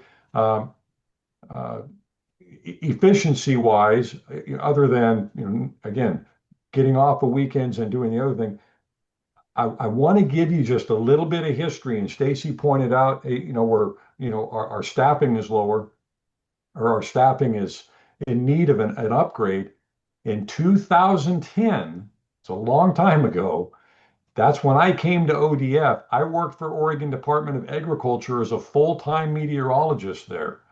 All of the work at Oregon Department of Agriculture came over with me. And I did not create a new job at ODF. I filled a retirement. So we took what 4 full-time meteorologists were doing and downsized it to 3 since 2010. So we're doing all the work that Oregon Department of Forestry used to do and all the work that Oregon Department of Agriculture did all under one shop. We contract that out with them. And Stacy made the comment that, we're renegotiating that contract. But the amount of money that has been saved by the state of Oregon by doing that over the past 15 years is well in excess of $1 million. And that has come right onto the workload of the forecasters. So I think that's important. So we've done incredible things to be efficient. The work that Nick Yonker did, the empirical study, and Sherry pointed to that, the way that we do our model allows for the bulk of the burners to do their burning effectively, maximizing it without impacting areas, without having to call us. If we didn't have that empirical model to do that, we would never be able to do the job that we're doing. Now we can focus on those specific ones that are, like Sherry said, on the border or very close to SSRAs. And the big paradigm shift that's happened here in the last 3 or 4 years that adds a significant workload onto the forecast staff. There's two things. One of them is a lot more burning right near SSRAs. And those are the ones that almost always require a phone call. So the blanket forecast that we're putting out, it's just not going to cover that. So we're spending a lot more time handling those items. And the other item that is equally important is the burning now is going on right through the winter. There used to be pretty much a hard stop right around Christmas break, and we didn't even have to issue written forecasts until beginning of April. That's gone. We are issuing full forecasts now and have been for the last couple of years right through the winter. So the workload's increased in terms of the phone calls we're picking up, and the burning now is going on year round. And we have had no increase in staff to do that. And that's one of the reasons we had to make the shift to go off of weekends. So that's how we've streamlined things. So we have made some significant adjustments, but we're right on the edge of, we need a fourth person. And to give you an idea, up in Washington, they've got a program that's much younger than we have. They're operating with 4 full-time meteorologists. I was talking with the head of their program up there. He's like, how on earth are you guys doing this with 3? They couldn't believe it. So I'm not saying, yeah, I agree. There's always ways you can be more efficient. I'm all for that. But one of the problems that we're dealing with is we also do our own programming. We've saved the state hundreds of thousands, if not in excess of $1 million by being our own programmers. We had some fantastic computer programmers with Jim Trost, Nick Yonker, Jim Little. I mean, these guys could have worked for Microsoft. They're incredible. All of the programming that we've had for our fire weather operations, a huge piece of it was written by Jim Little while he was here as an ODF forecaster in conjunction with what he was doing. Saved ODF hundreds of thousands of dollars in programming costs. So the issue is now, because we're so labor intensive on forecasting, we don't have time to even keep those programs working. They constantly need to be, because there's URLs that are changing, there's things that are happening. It's tough to even keep those and manage those, much less write new programming. I've written a lot of programs for this organization, hundreds of them, and I have to keep the ones that are there updated. I don't have time to do that because I'm so busy with year-round forecasting, used to do it in the winter. So, we can do things with IT to try to incorporate. I've talked with Stacy on that. Maybe we can get some IT help for support that way and bring them on board. I will be having a meeting with IT folks here in February, bring them totally on board with what we're doing that's already in the works so that we can try to not put all the burden on the forecasters. But I wanted to give you an idea of everything we've done. I'm a money conscious guy. I want to have the taxpayers pay as few dollars as they can to get what they're getting. I think we've done a very good job being stewards with the money in this program. To see it, go negative, there's forces beyond what we have control over that have done that. We've done, I think, quite the job to try to keep the cost down to the public. Pete, I really appreciate all of those comments and do recognize all of the hard work that you've done up and through now, and that the fact that these cost increases are not in anyone on this call's control, right? Some of these costs just are what they are, and they cannot be changed.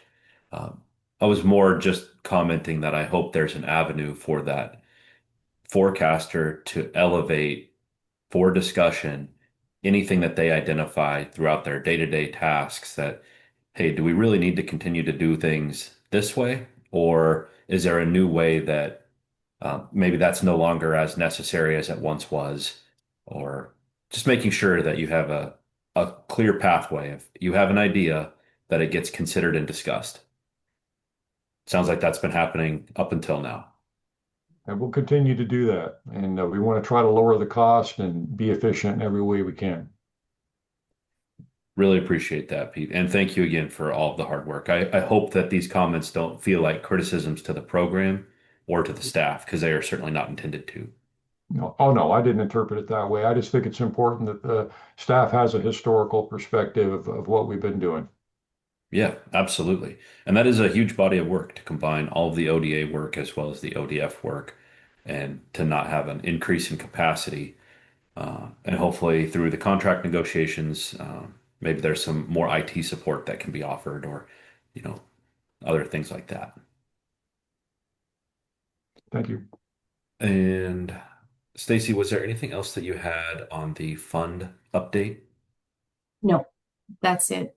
Just appreciate Sherry and Pete chiming in to articulate all the things that I don't have stored in my brain. So thank you for that, guys. That's fair. That's fair.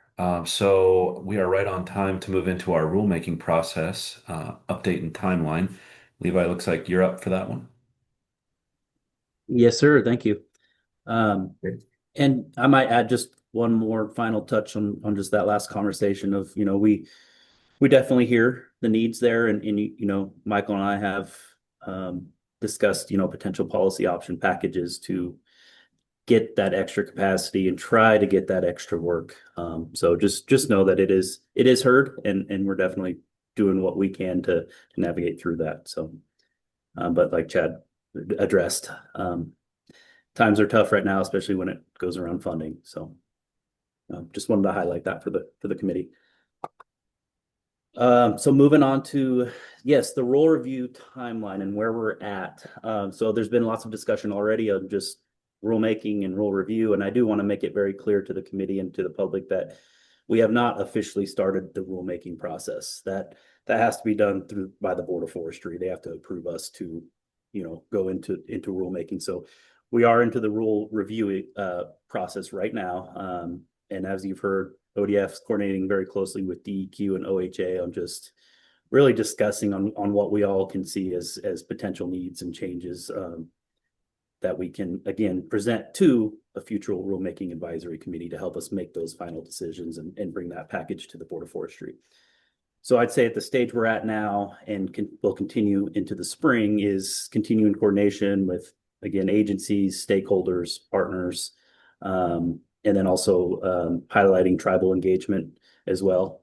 That's certainly in the same space that where we're at now. And then really from there, gathering all of that intel, moving into forming an official rulemaking advisory committee, holding those meetings, really looking sometime in early summer, late spring to formalize that rulemaking advisory committee. And then from there, again, tentative timeline is to present to the Board of Forestry in September and then ask for moving into the official rulemaking process. So that September Board of Forestry meeting is where I would consider, if the board approves us, I would consider that being the official rulemaking starting point. And then obviously from there, if assuming it gets approved, we would be moving into public hearings after September.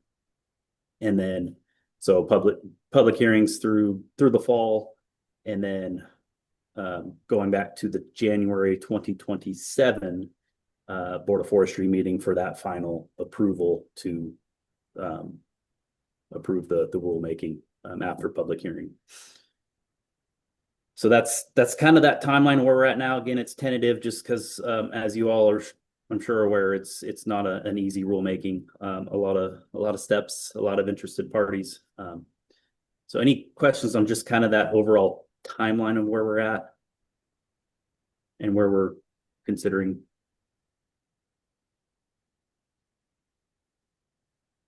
Oh, but the timeline's pretty clear, Levi. And it looks like our next agenda item is going to be a discussion from the agencies to talk about what may be included within that rulemaking and rule revision process.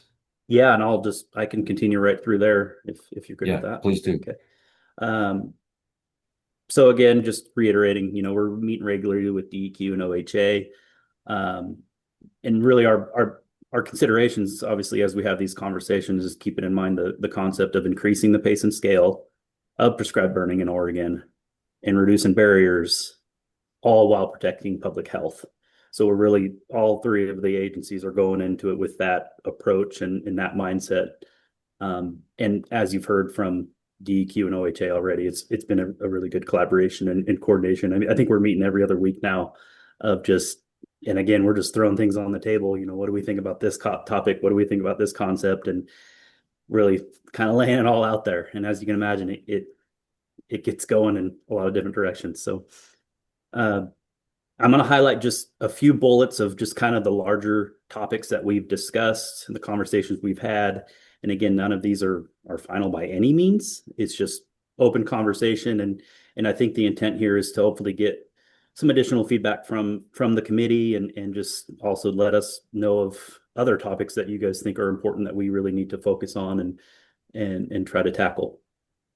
So, one of those is removing the incidents. Just all in general, just removing that and keeping intrusions.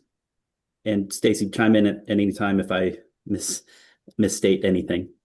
And I would just add to that came from the forecasters looking into how they could find some more efficiencies. It's like, why do we do these incidents and logs? So just to chime in there, that is coming from the forecast. Yeah, no, thank you, Stacy. And that's exactly right. A lot of these considerations are to go back to that last topic of trying to reduce that workload and be more efficient in what we're already doing. So again, that's a topic of discussion. We've talked about just removing that all in general, because that is a workload. They got to investigate, where's that smoke coming from. That's coordination with the field. A lot of hours go into that, and then it turns out, oh, it's someone's chimney. It's just a lot of work for a very little outcome, I guess you'd call it, and a reaction of what we end up with. Levi, on that, just to go a little deeper. Yeah. What is the outcome of the incident report? Who is using that, and what benefit does it provide to the communities that experienced the incident? That's a great question. And Stacy, I'm definitely going to ask you or Pete or Sherry to highlight that, since they are in the weeds of investigating those. I think fundamentally, back when it was instituted, it was necessary to build our smoke models. Thank you. And as far as from the forecaster's perspective, it's just we don't know who uses it. We don't know. So that's part of why we're suggesting that we eliminate that process. Mm-hmm. Yeah, and we're certainly keeping in mind of the connection to public health too, right? Like, we don't want to ignore the fact that smoke is entering into the public. It's just more of, if it does happen, maybe it's just a completely different term or a different definition of an incident and a different trigger, whatever that mechanism is to reduce the workload, but also just, again, acknowledge smoke's going into an area that maybe it shouldn't. So we don't want to ignore that fact either. But if that's the conclusion, we certainly don't need to use the limited smoke staff time to come to that conclusion, right? Yeah, absolutely. Okay. Yeah, thanks for that.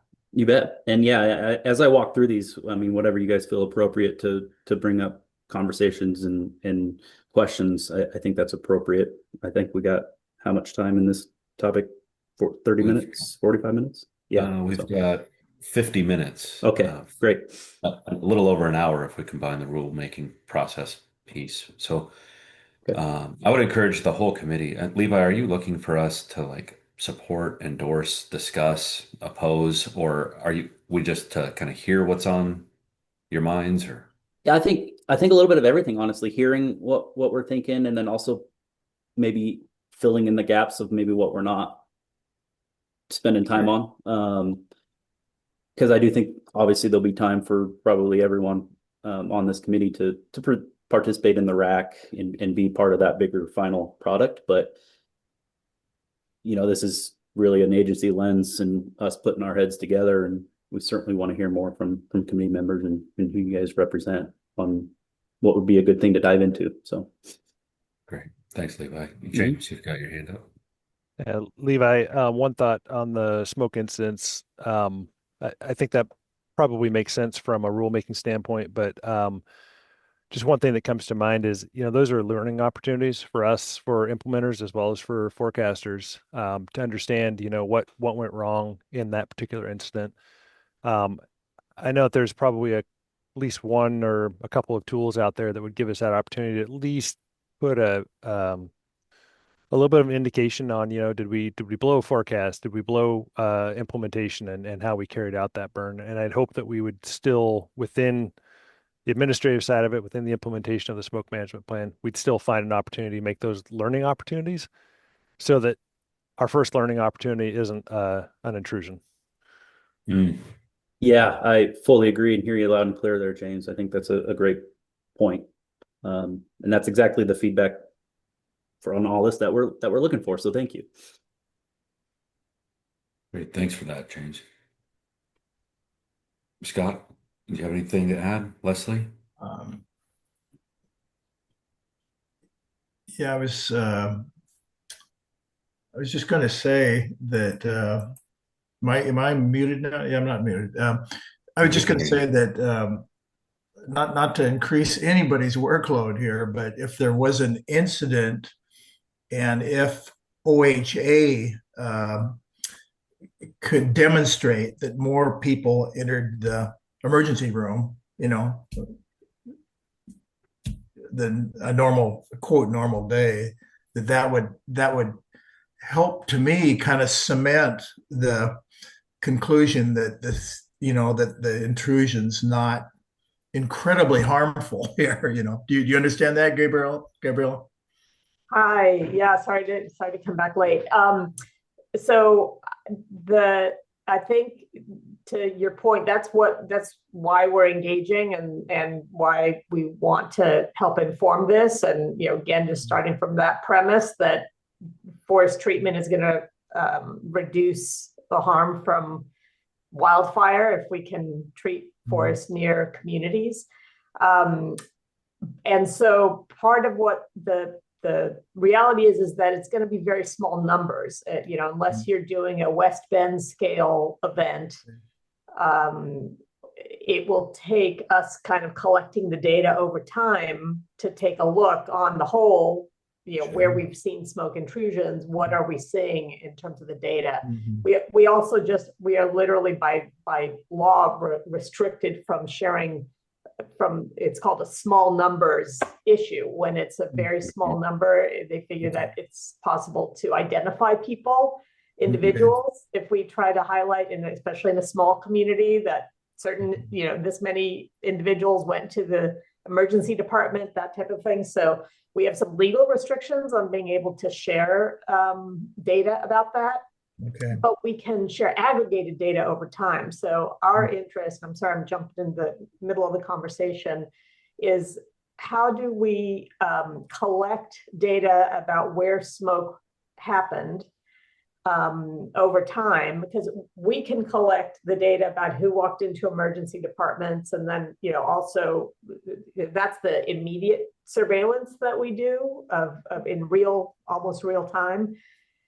We eventually, and it's 18 months delay, get information about hospital discharge data and insurance claims data and all of that. And so, for example, we want to look, because it's large enough scale, we are going to now, just recently, the data for the spring 2024 insurance claims data is becoming available to us, and we're going to take a look and see if there was any signal in terms of health impacts from that larger scale West Bend event.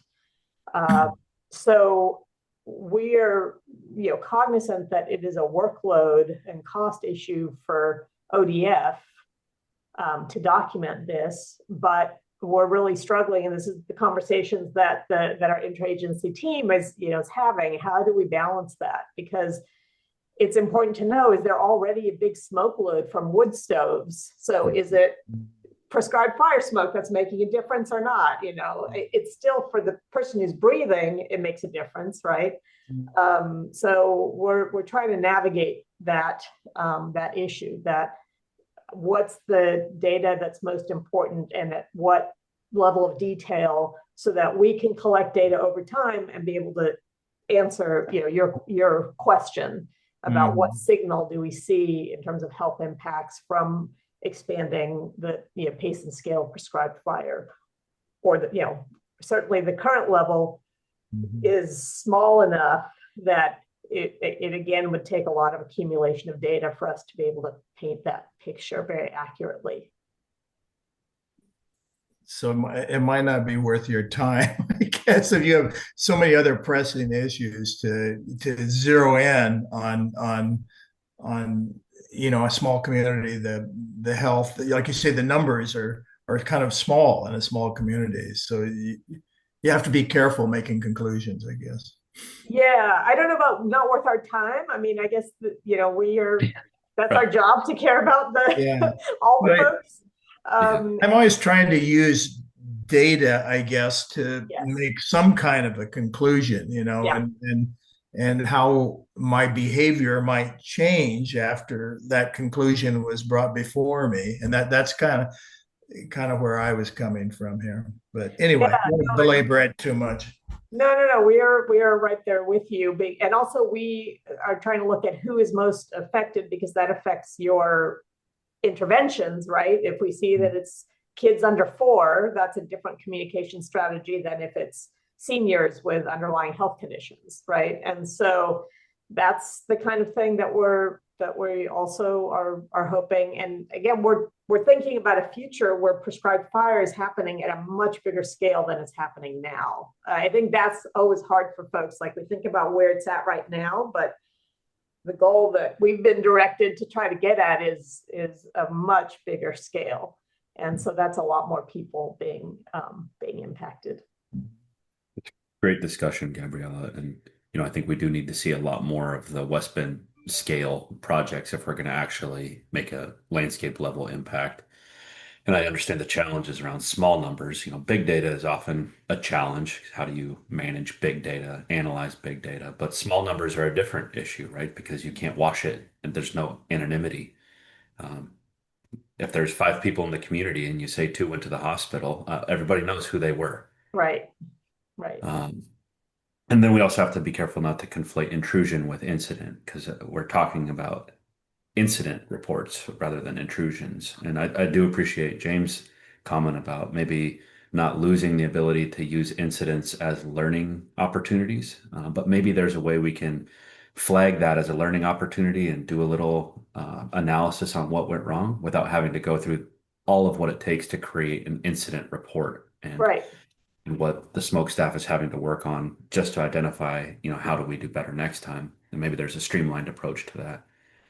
And, of course, everybody wants more data. We all seek to make data-driven decisions, but we also all have a data budget. And so we have to understand what can we afford, either in staff time or state budgets, to acquire to improve, our decision making. Pete, you've got your hand up. I'd like to hear from you. And Leslie, I'd like to hear your thoughts too, if you don't mind. Thank you. Can you hear me okay? Yes, sir.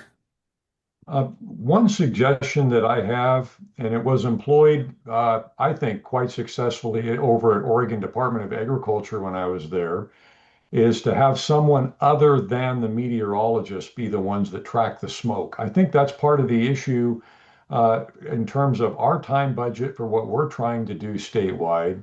But there's also a conflict of interest with having the meteorologist tracking the smoke, because we inherently don't want to see a problem. And so that creates an issue that way, which is going to taint the data. And so I would suggest having an independent source that's not the forecaster be the ones that track smoke. And I'm talking about these smoke incidents and the smoke intrusions and everything. And I also push back a little bit on this concept that a smoke incident is a problem. According to our new rules, a smoke incident can mean that we're maximizing burn opportunities because we didn't get an intrusion. So I wouldn't categorize it and define it as a problem. We're going to have smoke incidents. In fact, I would state quite the opposite. With our rules the way they're currently stated, if we do not have smoke incidents in SSRAs, we are likely not maximizing our burning opportunities. So that's a different paradigm shift, a different way to look at those. I really like this concept of community response plans being able to handle the smoke that does come in, because with the increased burning and the rule changes that we're doing, we're going to see increased smoke into SSRAs, and that seems like a great way to deal with that. But again, my main point is I think we need to do a shift away from having the meteorologists being the ones that are tracking the smoke. It's also a very arduous process, as we found in the wintertime especially, to differentiate between nighttime smoke due to wood stoves and local burning and such, and any prescribed burning. So we're making a lot of phone calls. We're spending a lot of hours trying to track, I say chasing ghosts. We're just trying to track down stuff, and it seems like every day. One of the things that we've learned by doing that is there's far more smoke incidents and smoke intrusions going on due to wood stoves and local smoke than prescribed burning are ever going to create. And that's what we're chasing down all the time. That's not efficient use of forecasters' time. You talk about efficiency, that's a big one right there. That's exactly what we're looking for, Pete. And thank you for sharing that perspective. And to your point, a community response plan can help communities stay healthy, whether that smoke is coming from a prescribed fire or from wood stoves. I think that we're all on the same page that those are critical. Having a plan for when there is smoke in the air, how does a community stay healthy? Gabriella, you've got your hand up as well. Sure. I think you wanted to hear from somebody else. I'm happy to wait until that other person's. Okay, great. Yeah, that's Leslie. I just wanted What I'd be your curious. I think my perspective. follow-up question, I'd be curious to hear what Gabrielle says first before I say what I was going to say. Okay.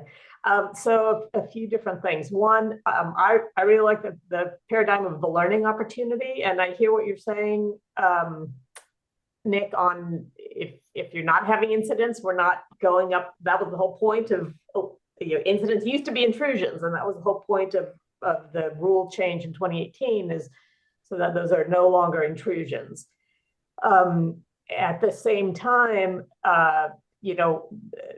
one big issue is that the community response plans by themselves, if they're not staffed. So some of you have heard me tell this story, like Bend was the first, actually before there were official community response plans, they put together their own plan, and it was on the shelf, right? The convenings, the communications, you need the people to do it. So the community response planning is really an important first step, but it's not enough. So resourcing communities to actually implement them. And I think identifying where these other smoke sources are the limiting factor on healthy forests, because that's where you can, getting resources to do wood stove swap outs, right? For certified, improved wood stoves that reduce the smoke, or heat pumps, or whatever it is. So there's other policy tools. So understanding where these other sources of smoke are a constraint on forest management is a helpful thing to carry a persuasive message. So those were a couple of things. And I think that the other thing, we are going to communities and asking them, especially again in that future where we're talking about really expanding pace and scale, it's really challenging for all of that to be on the back of community unless we can tell them that we've studied and learned what's the most effective way to pre-treat forests before the prescribed fire, so that we're minimizing, when prescribed fire happens, we've done all these other things to try to make the smoke be, as low as possible. And so that's the other learning opportunity. What worked, what didn't, how was a forest pre-treated? So it's a big ask, right? It's a big lift, and that's part of the conversation for this joint regional agreement, right? Because the Forest Service, BLM, our state agencies, we need to look at how do we ensure that the communities that are going to get hit by smoke, to avoid the wildfire smoke, how are we minimizing that burden on them? That is it's just not on the backs of communities. So this is a wicked problem, but a lot of good people at the table trying to work on it. So I really appreciate that.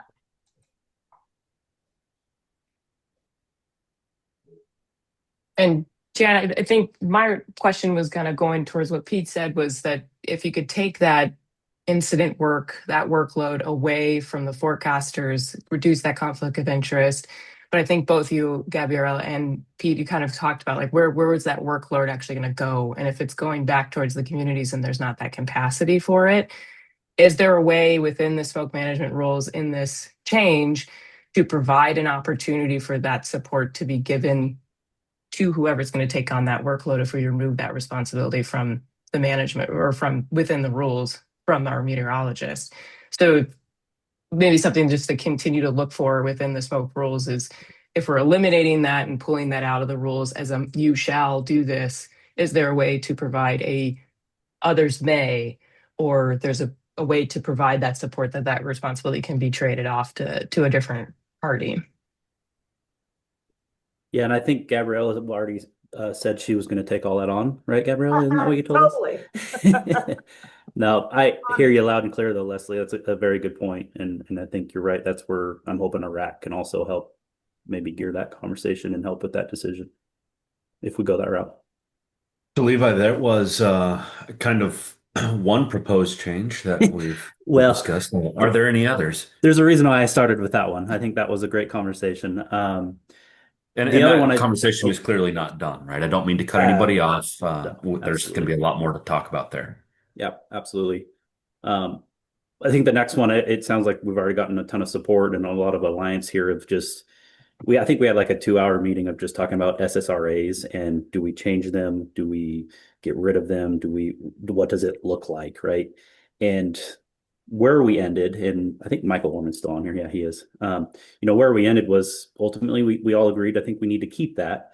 However, we added this additional section proposal of basically the West Bend burning. So we've added kind of a section to allow more burning, allow a little more smoke exposure, and then really highlighting CRPs in rule. And so, by adding in some language there, it allows for more burning to occur, obviously, in close proximities of SSRAs, and then enhancing the reporting, the communication, the smoke allowances, all of that. So we have a pretty cool idea, I believe, of leveraging and encouraging CRPs. And then also linked to that, we actually had a discussion of including CRPs into CWPPs, into the Community Wildfire Protection Plans. Mm-hmm. Kind of a big concept, but we kind of all had a pretty large discussion of the similarities with them, and then also just how a CRP can also address a wildfire event by having some of these communications and some of this reporting already established and built in. So just a very unique conversation there. And then given the overall arching support, not only just financially for CWPPs, that could help leverage some additional support funding for CRPs if we maybe put it in rule of what that looks like if you're within an SSRA, or if you're close proximity with an SSRA, maybe you're required to have a CRP. Again, just silly, but am I hearing that like the state would identify areas and then create a map, and based on your risk or hazard on that map, you'd have regulations that you have to comply with? Maps are great. We love maps. Had to go there, Chad, didn't you? I'm teasing. Just had to go there. Sorry. The mean streak in you, Chad. No kidding. All jokes Wow. aside, I think that is a great idea to incorporate the synergies of a CRP with a CWPP. There is so much overlap that does make sense. No, thank you, and appreciate the comment there. And Michael, did I address that well enough, you think? Yeah. Yeah, Yeah. just with an asterisk on things that we're still in the early stages. And Yeah. one of the asks that I have of my staff is to go through a process of like if you're a burner who's planning to do this type of project, how would it how what rules would apply under the new model versus a more complex project versus a really big project, and see just make sure that implementation makes sense. And I think that'll help us all get on the same page too about how this is going to work going forward.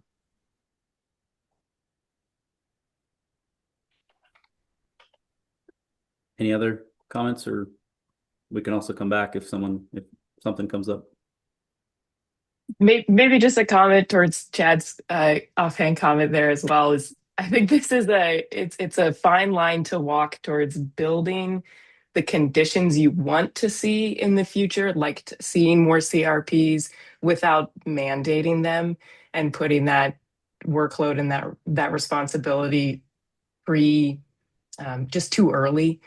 And then so however we can walk that line when through the smokes to encourage the conditions we want to see in the future of more community involvement and those kind of responsibilities, and having those synergies between CRPs and CWPPs and the wildfire environment as well. I think that's going to be really key in the smoke management rules in this adjustment, is that avoiding shall and encouraging may, encouragement instead of mandation. Fully Great agree. point. Yeah, definitely hear you loud and clear there. And I was going to talk about it a little later, but we talked about maybe the idea of an incentive to have a CRP is maybe reducing fees or waiving fees altogether. So given some type of incentive for people to want an additional incentive for people to want to go through that CRP process. So just one thing that we considered of trying to, again, encourage, and definitely not shall. Hear you loud and clear on that one. And just having a really strong communication plan, led by local grassroots efforts so that the messenger is trusted. It's not that ODF shouldn't be trusted, but sometimes the closer you are to the community, you just have a little stronger trust from that community. There's probably a role for the prescribed fire council to work on some of this communication strategy as well. Uh, so please consider them as, a good partner in this. Yeah, absolutely. Yeah, I see Amanda's comment down there that there's an incentives for CRPs within the 24-hour and the hour standards. And the one thing, Levi, you mentioned like a reduction in fees that doesn't contribute to the balancing of the budget within the program. So if there's other incentives that don't have a monetary tie to them, maybe that's what we want to look for in the future, because you could see a future in which you've reduced those fees and now we have a really robust CRP program. We have communities involved, and now we want to increase those fees or put fees back on, say 10 years down the line. Wouldn't want to put us in a situation where we're having to pull back those incentives or change those incentives that are really valuable. And something like this 24-hour standards, something that's not monetary might be the way to go. Yeah, fully agree.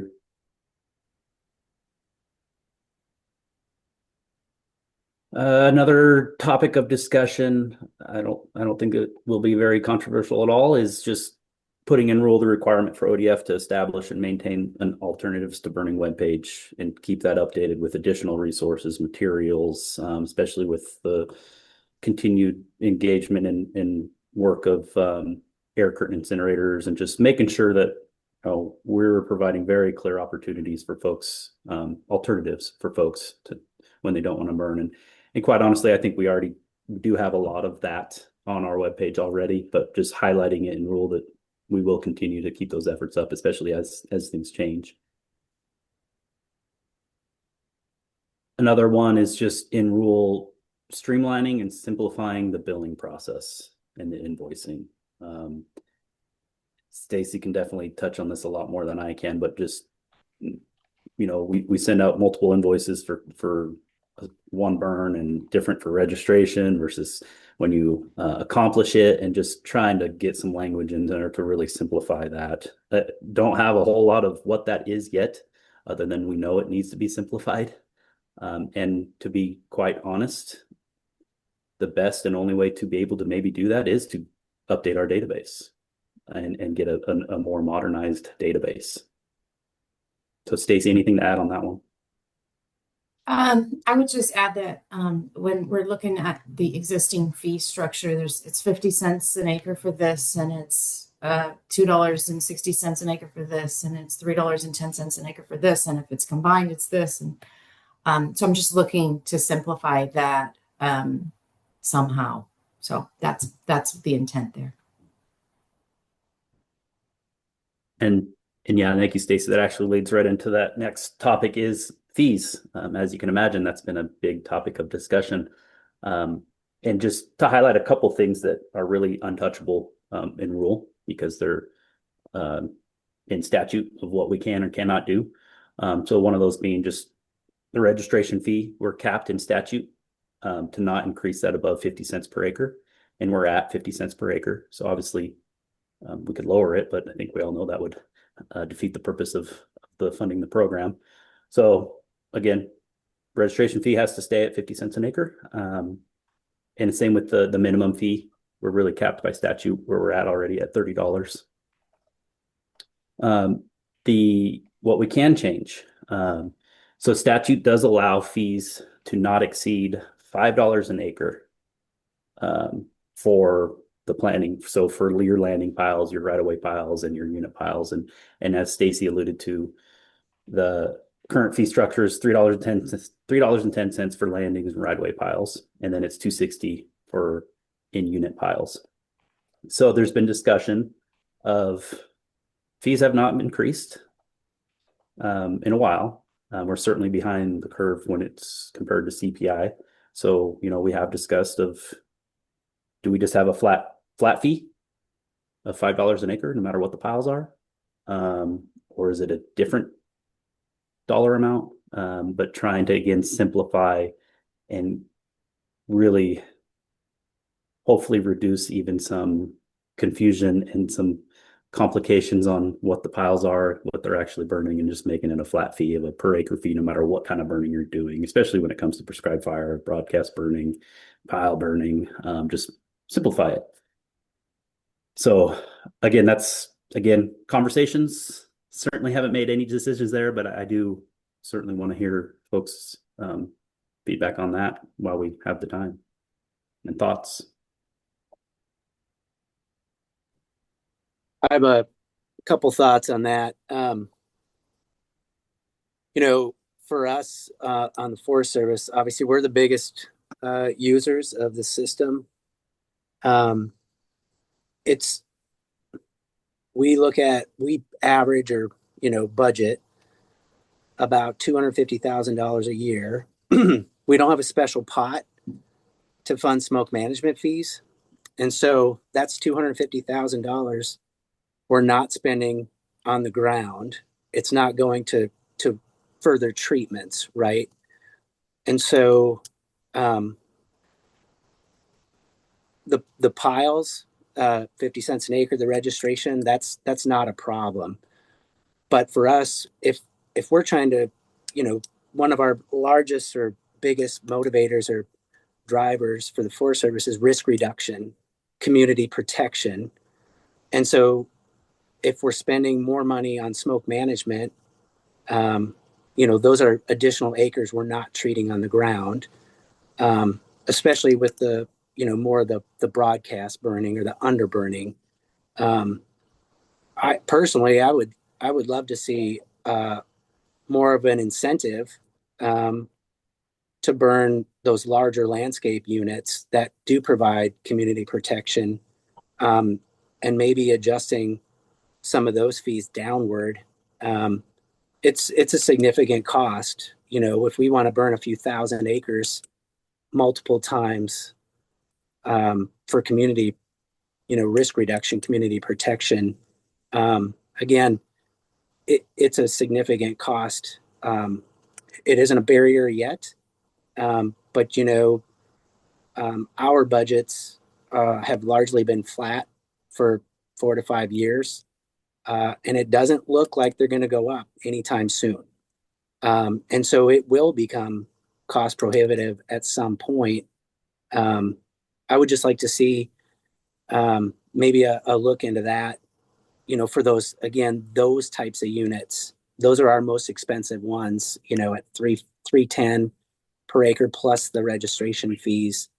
I think there's some, a strategy there that maybe if we could reduce those larger bills, 10,000 acres for one unit, that's a lot of money that adds significantly to our costs. Jason, could I pause you for a Yeah, second and absolutely. just ask your feedback? This committee is tasked with trying to increase the pace and scale of prescribed burning, right? And what you've just identified is that the larger the project, the harder it is on your budget, which is kind of the opposite of what we're looking for, right? So the department still needs to be made whole as well and to pay for the work that needs to be done. So if you have a set budget and that's what, the revenue from your shop is going to be, would it be helpful to have a tiered approach so that projects above a certain size, maybe there's some economies of scale and it would actually incentivize you to do larger projects if your cost per acre went down a little bit? You would be able to treat more acres with the same budget as long as it didn't create a undue burden on the department. Maybe that's a point of discussion that could happen. Yeah, that makes a lot of sense to me, especially again when we get to those landscape or for underburning units. Another thought I had was, instead of having, a per acre or a per ton cost, what about a flat rate per year? That allows, Oregon Department of Forestry to have more consistency in their planning, because as you all know, when we get shut down for burning because of, an escape in New Mexico, or because of a lapse in funding, or, pick one, there's always world. It's frustrating for us, obviously, but that affects your budget directly. If we're not burning, you're not collecting fees. And so, um, it would also, well, if we're not burning, you're not collecting fees. I think maybe a flat number per year would maybe. I mean, I'm just throwing it out there as an idea, but I like that tiering idea, Chad, especially on larger units. That we absorb that at the regional office now, but we try to send as many dollars to the field as possible. And so, to your point, yeah, if we could, there's a lot of room for opportunity. There's a lot of opportunities, I guess. I'll leave it at that. Thanks. Thank you, Jason. Michael, you have your hand up, and then we can go to Gabriella. Yeah, I think too for this conversation. So appreciate that, Jason, and I think this will be a pretty hefty topic during the rack period, right? And I think eyes wide open for folks. Raising fees is the very last thing Levi and I want to do here. By raising fees, we're not going to improve pace and scale necessarily. Like, that's not lost on us. We do have some grand ideas. If funding can be found, right, to where we actually could we would hope to eliminate fees altogether. If we can come up with a more diversified funding approach, that's all going to be dependent on having the available funds wherever they're coming from, and we're trying to research different ways and opportunities for that to occur. Because by doing that, we would really truly meet that intent of improving that pace and scale and making it easier for everybody to burn more, if they have that desire. But I do want to put out there, like, raising fees is really the last thing we really want to do. But no, there might be some short-term trade-offs until we navigate what a more longer-term durable funding structure looks like, with that more diversified funding, to where maybe we have to raise fees for a little bit until we can get fully funded from elsewhere. But I do just want to highlight that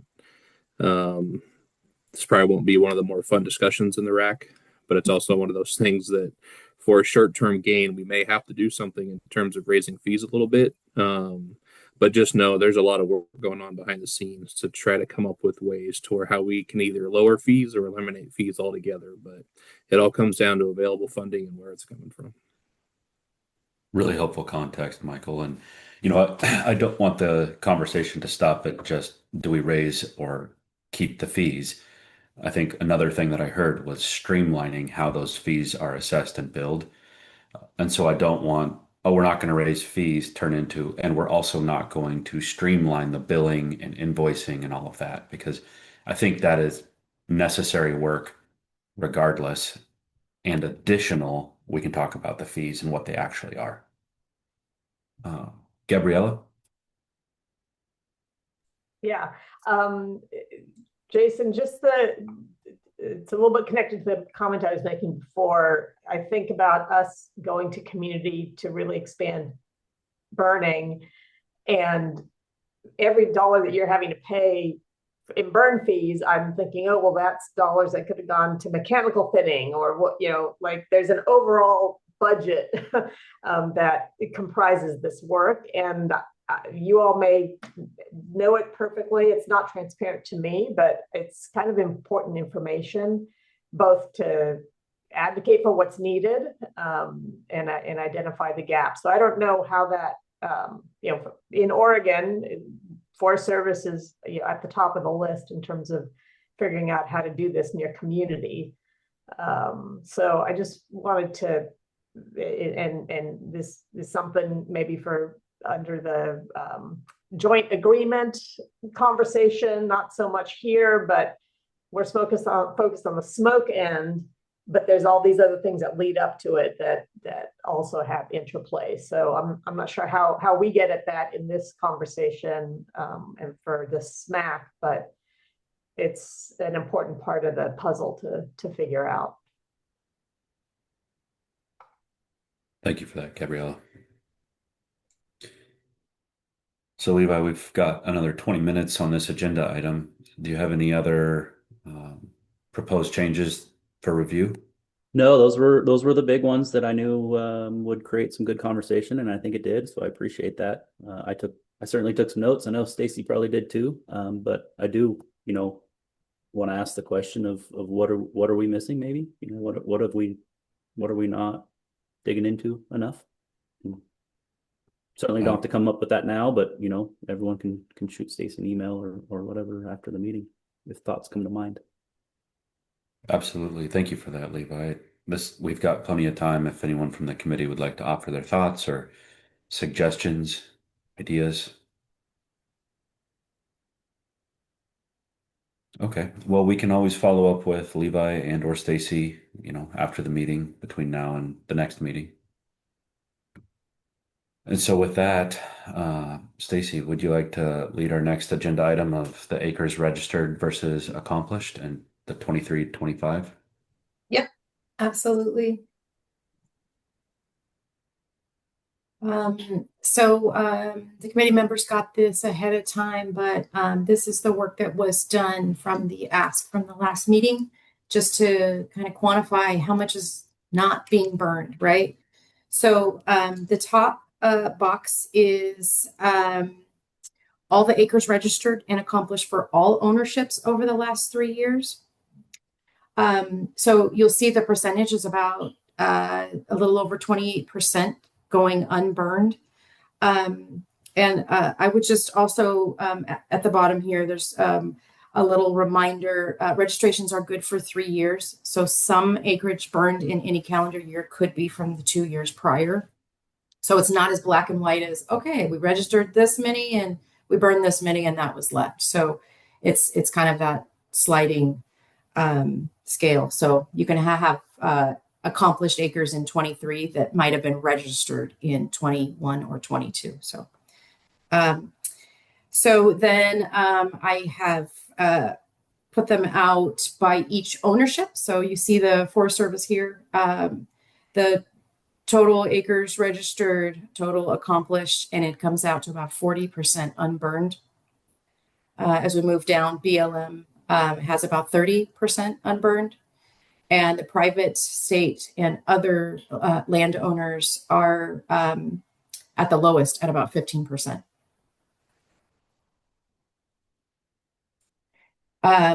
So any questions on this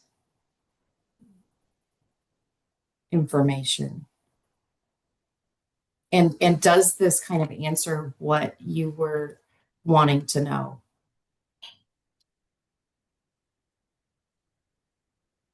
Yeah, interesting statistics. Hard to draw conclusions as to, the cause behind some of this. And also recognizing that the registration and the accomplishment, it could be a 3-year lag there, so kind of hard to draw conclusions from. Yeah. And I'd also just remind everybody that, we're working with an antiquated database with limited abilities to report out data. So a lot of this work had to be like hand counted. So the numbers can vary a little bit. So if anybody is looking at this going, hey, we didn't register that many acres, it could be off a little bit just because of the database that we're working in. So just a reminder on that, but it's definitely a good ballpark to see what's going on out there. Great. And I would just also mention that looking at this U.S. Forest Service, it's pretty high.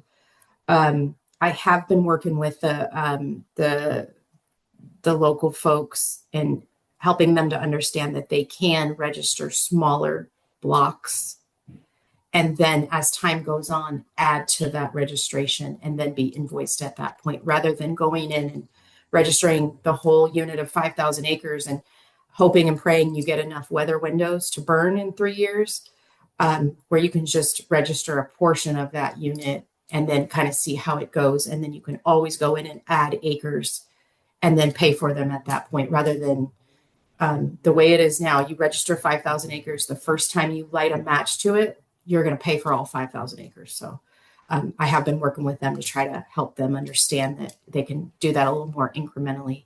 Go ahead, Jason. Yeah, Stacy, obviously we've talked about this. It's funny because I do want to say we very much appreciate being able to have more usernames and profiles to enter data into the smoke system. That's been extremely helpful. So we appreciate that. At the same time, there's a lot of education with all those new folks that, we're registering large units and we're not getting them burned. So neither here nor there. It's just like you asked, we got the one thing, we're really happy about that. And then, we're paying for a lot of acres we're not burning. So we get it.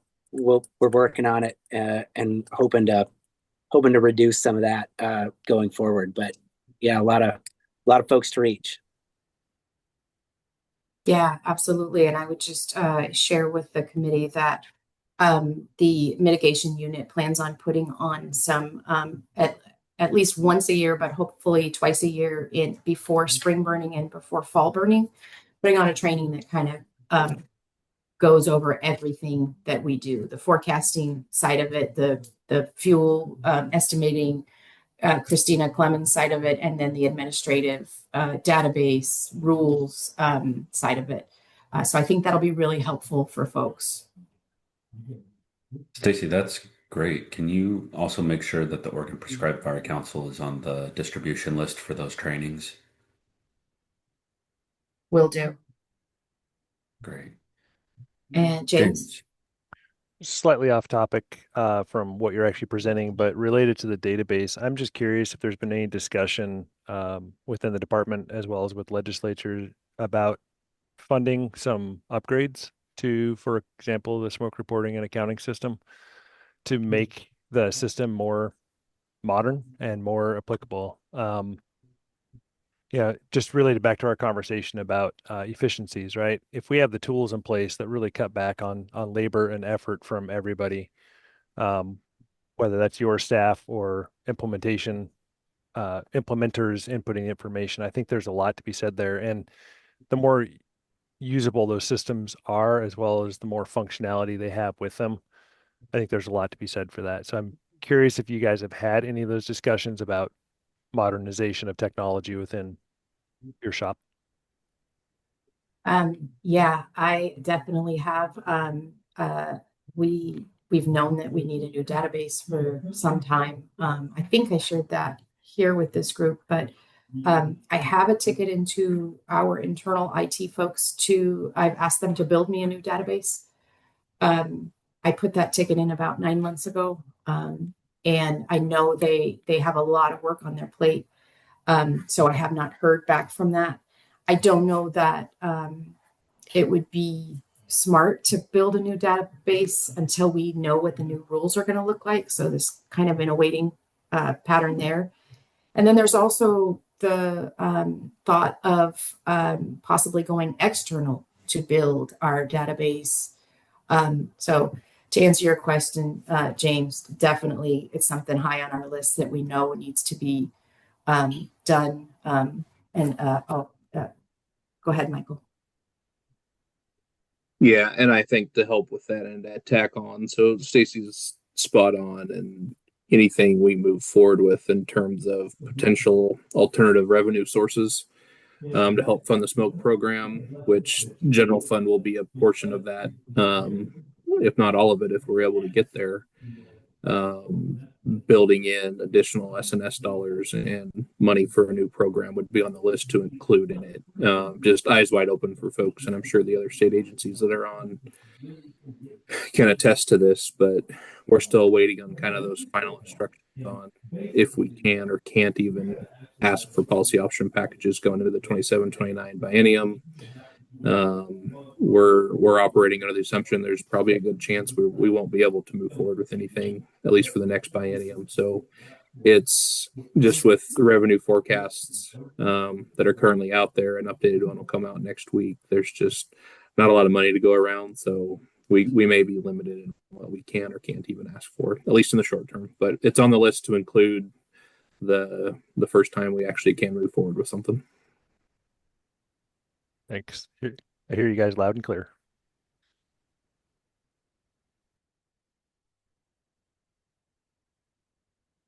So that's all I had on that presentation, unless you guys have more questions.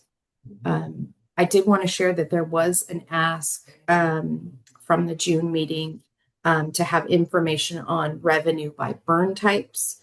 And unfortunately, with the limitations of our database, if that's not possible, and I checked with our financial folks, and that's not something that they track either. So without going through thousands of invoices and hand counting those numbers, that would be a pretty big task. And so I don't have anything.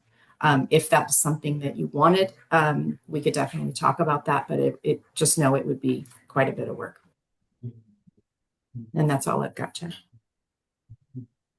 Stacy, before working on that, let's kind of pause and make sure that we're going to do something with that information, and it's not just out of curiosity. Just given the constraints on staff time, we want to make sure that our asks are to inform decision making and not just curiosities. Well, any other comments from the committee before we move into the next agenda item, which will just be an action item review and setting our next meetings? Just kind of go to the order. Anything on people's minds?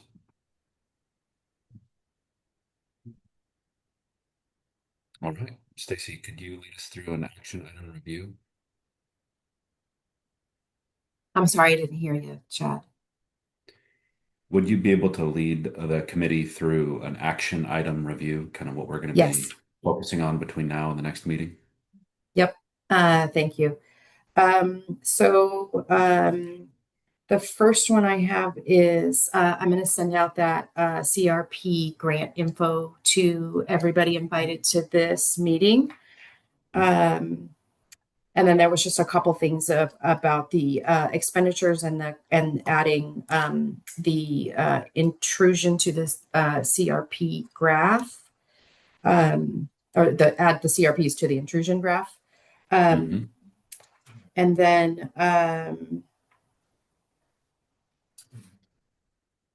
that was just that graph thing. And then for the forecasters to offer up ideas to make things more efficient. I don't know how formal that was as a ask, or if that, if just the conversation sufficed today. I think that just the conversation and noting that we encourage the department to be receptive to recommendations coming from the forecasters. And I think we had one, right? The removal of incidents from the reporting or moving that out of their shop. And so that's all I think needs to be done there. Okay. I don't think we need a formal process. As long as they feel comfortable that they can raise those opportunities. Okay, great. Thanks. And that's all I had on my list. I would just call on Shelby if there was anything I missed. No, your list matches mine. Okay. And we also do Thank have you. Levi with his hand up.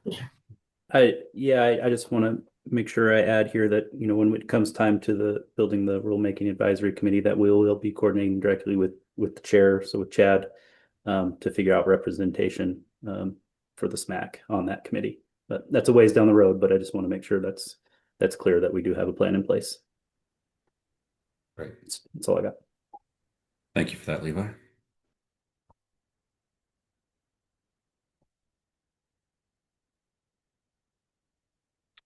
All right. That completes our action item review, and we will look to schedule our next meeting and discuss meeting frequency. So this agenda item, it shows that we have a minimum of twice a year, late January, and then another one kind of late June, early July. Stacy and I had talked about if we're meeting twice a year, do we want to have one in-person meeting and one virtual meeting so that we're able to get folks in the same room? And do people feel like there's a benefit from having an in-person meeting? And great, I see Leslie with a voice of support. Great. And so then does that in-person meeting work to have that be the summer meeting, just with travel and potential winter weather? Maybe it's easier to do that in the summertime. Okay, great. See support for that as well. So let's plan for our next meeting to be an in-person meeting. Stacy, you can arrange for the Tillamook room or somewhere at ODF. Great. Yep. And then as far as scheduling, Stacy, do you have some suggested times? It looks like June 26th was what we went with last year. Does that same time frame work? Yeah, it's I usually look for like the end of June, beginning of July. And I tend to look at Thursdays, just it seems like it works well for everybody. But if Thursdays doesn't work for somebody, I can broaden that out to other days of the week. So you can just let me know. Does it work for me just to send out those dates like in a couple months as we get closer, or do you want to solidify that now? I think if just quick pulse from the committee, does the last Thursday in June work? James, you've got your hand up. Sorry, that was probably bad timing on my part. I was just gonna ask for consideration of travel time. So Thursday, Wednesday, middle of the week rather than the end of the week. So apologize. You already hit Thursday, so perfect. Great. So the last Thursday of June would be the 25th.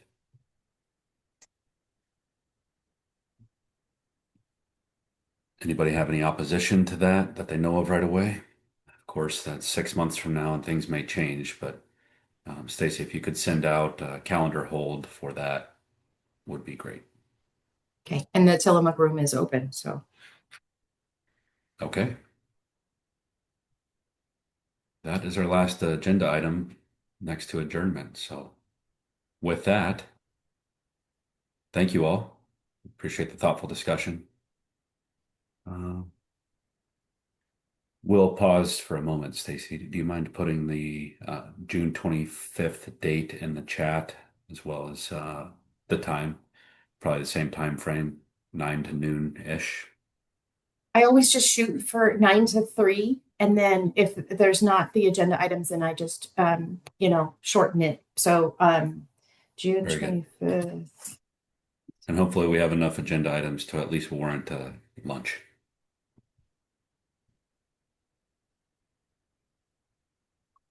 All right, that's great. See that in the chat now, so hopefully everybody's able to grab that. All right, well, thank you all. I appreciate the discussion today. Are Thank you. adjourned. See you next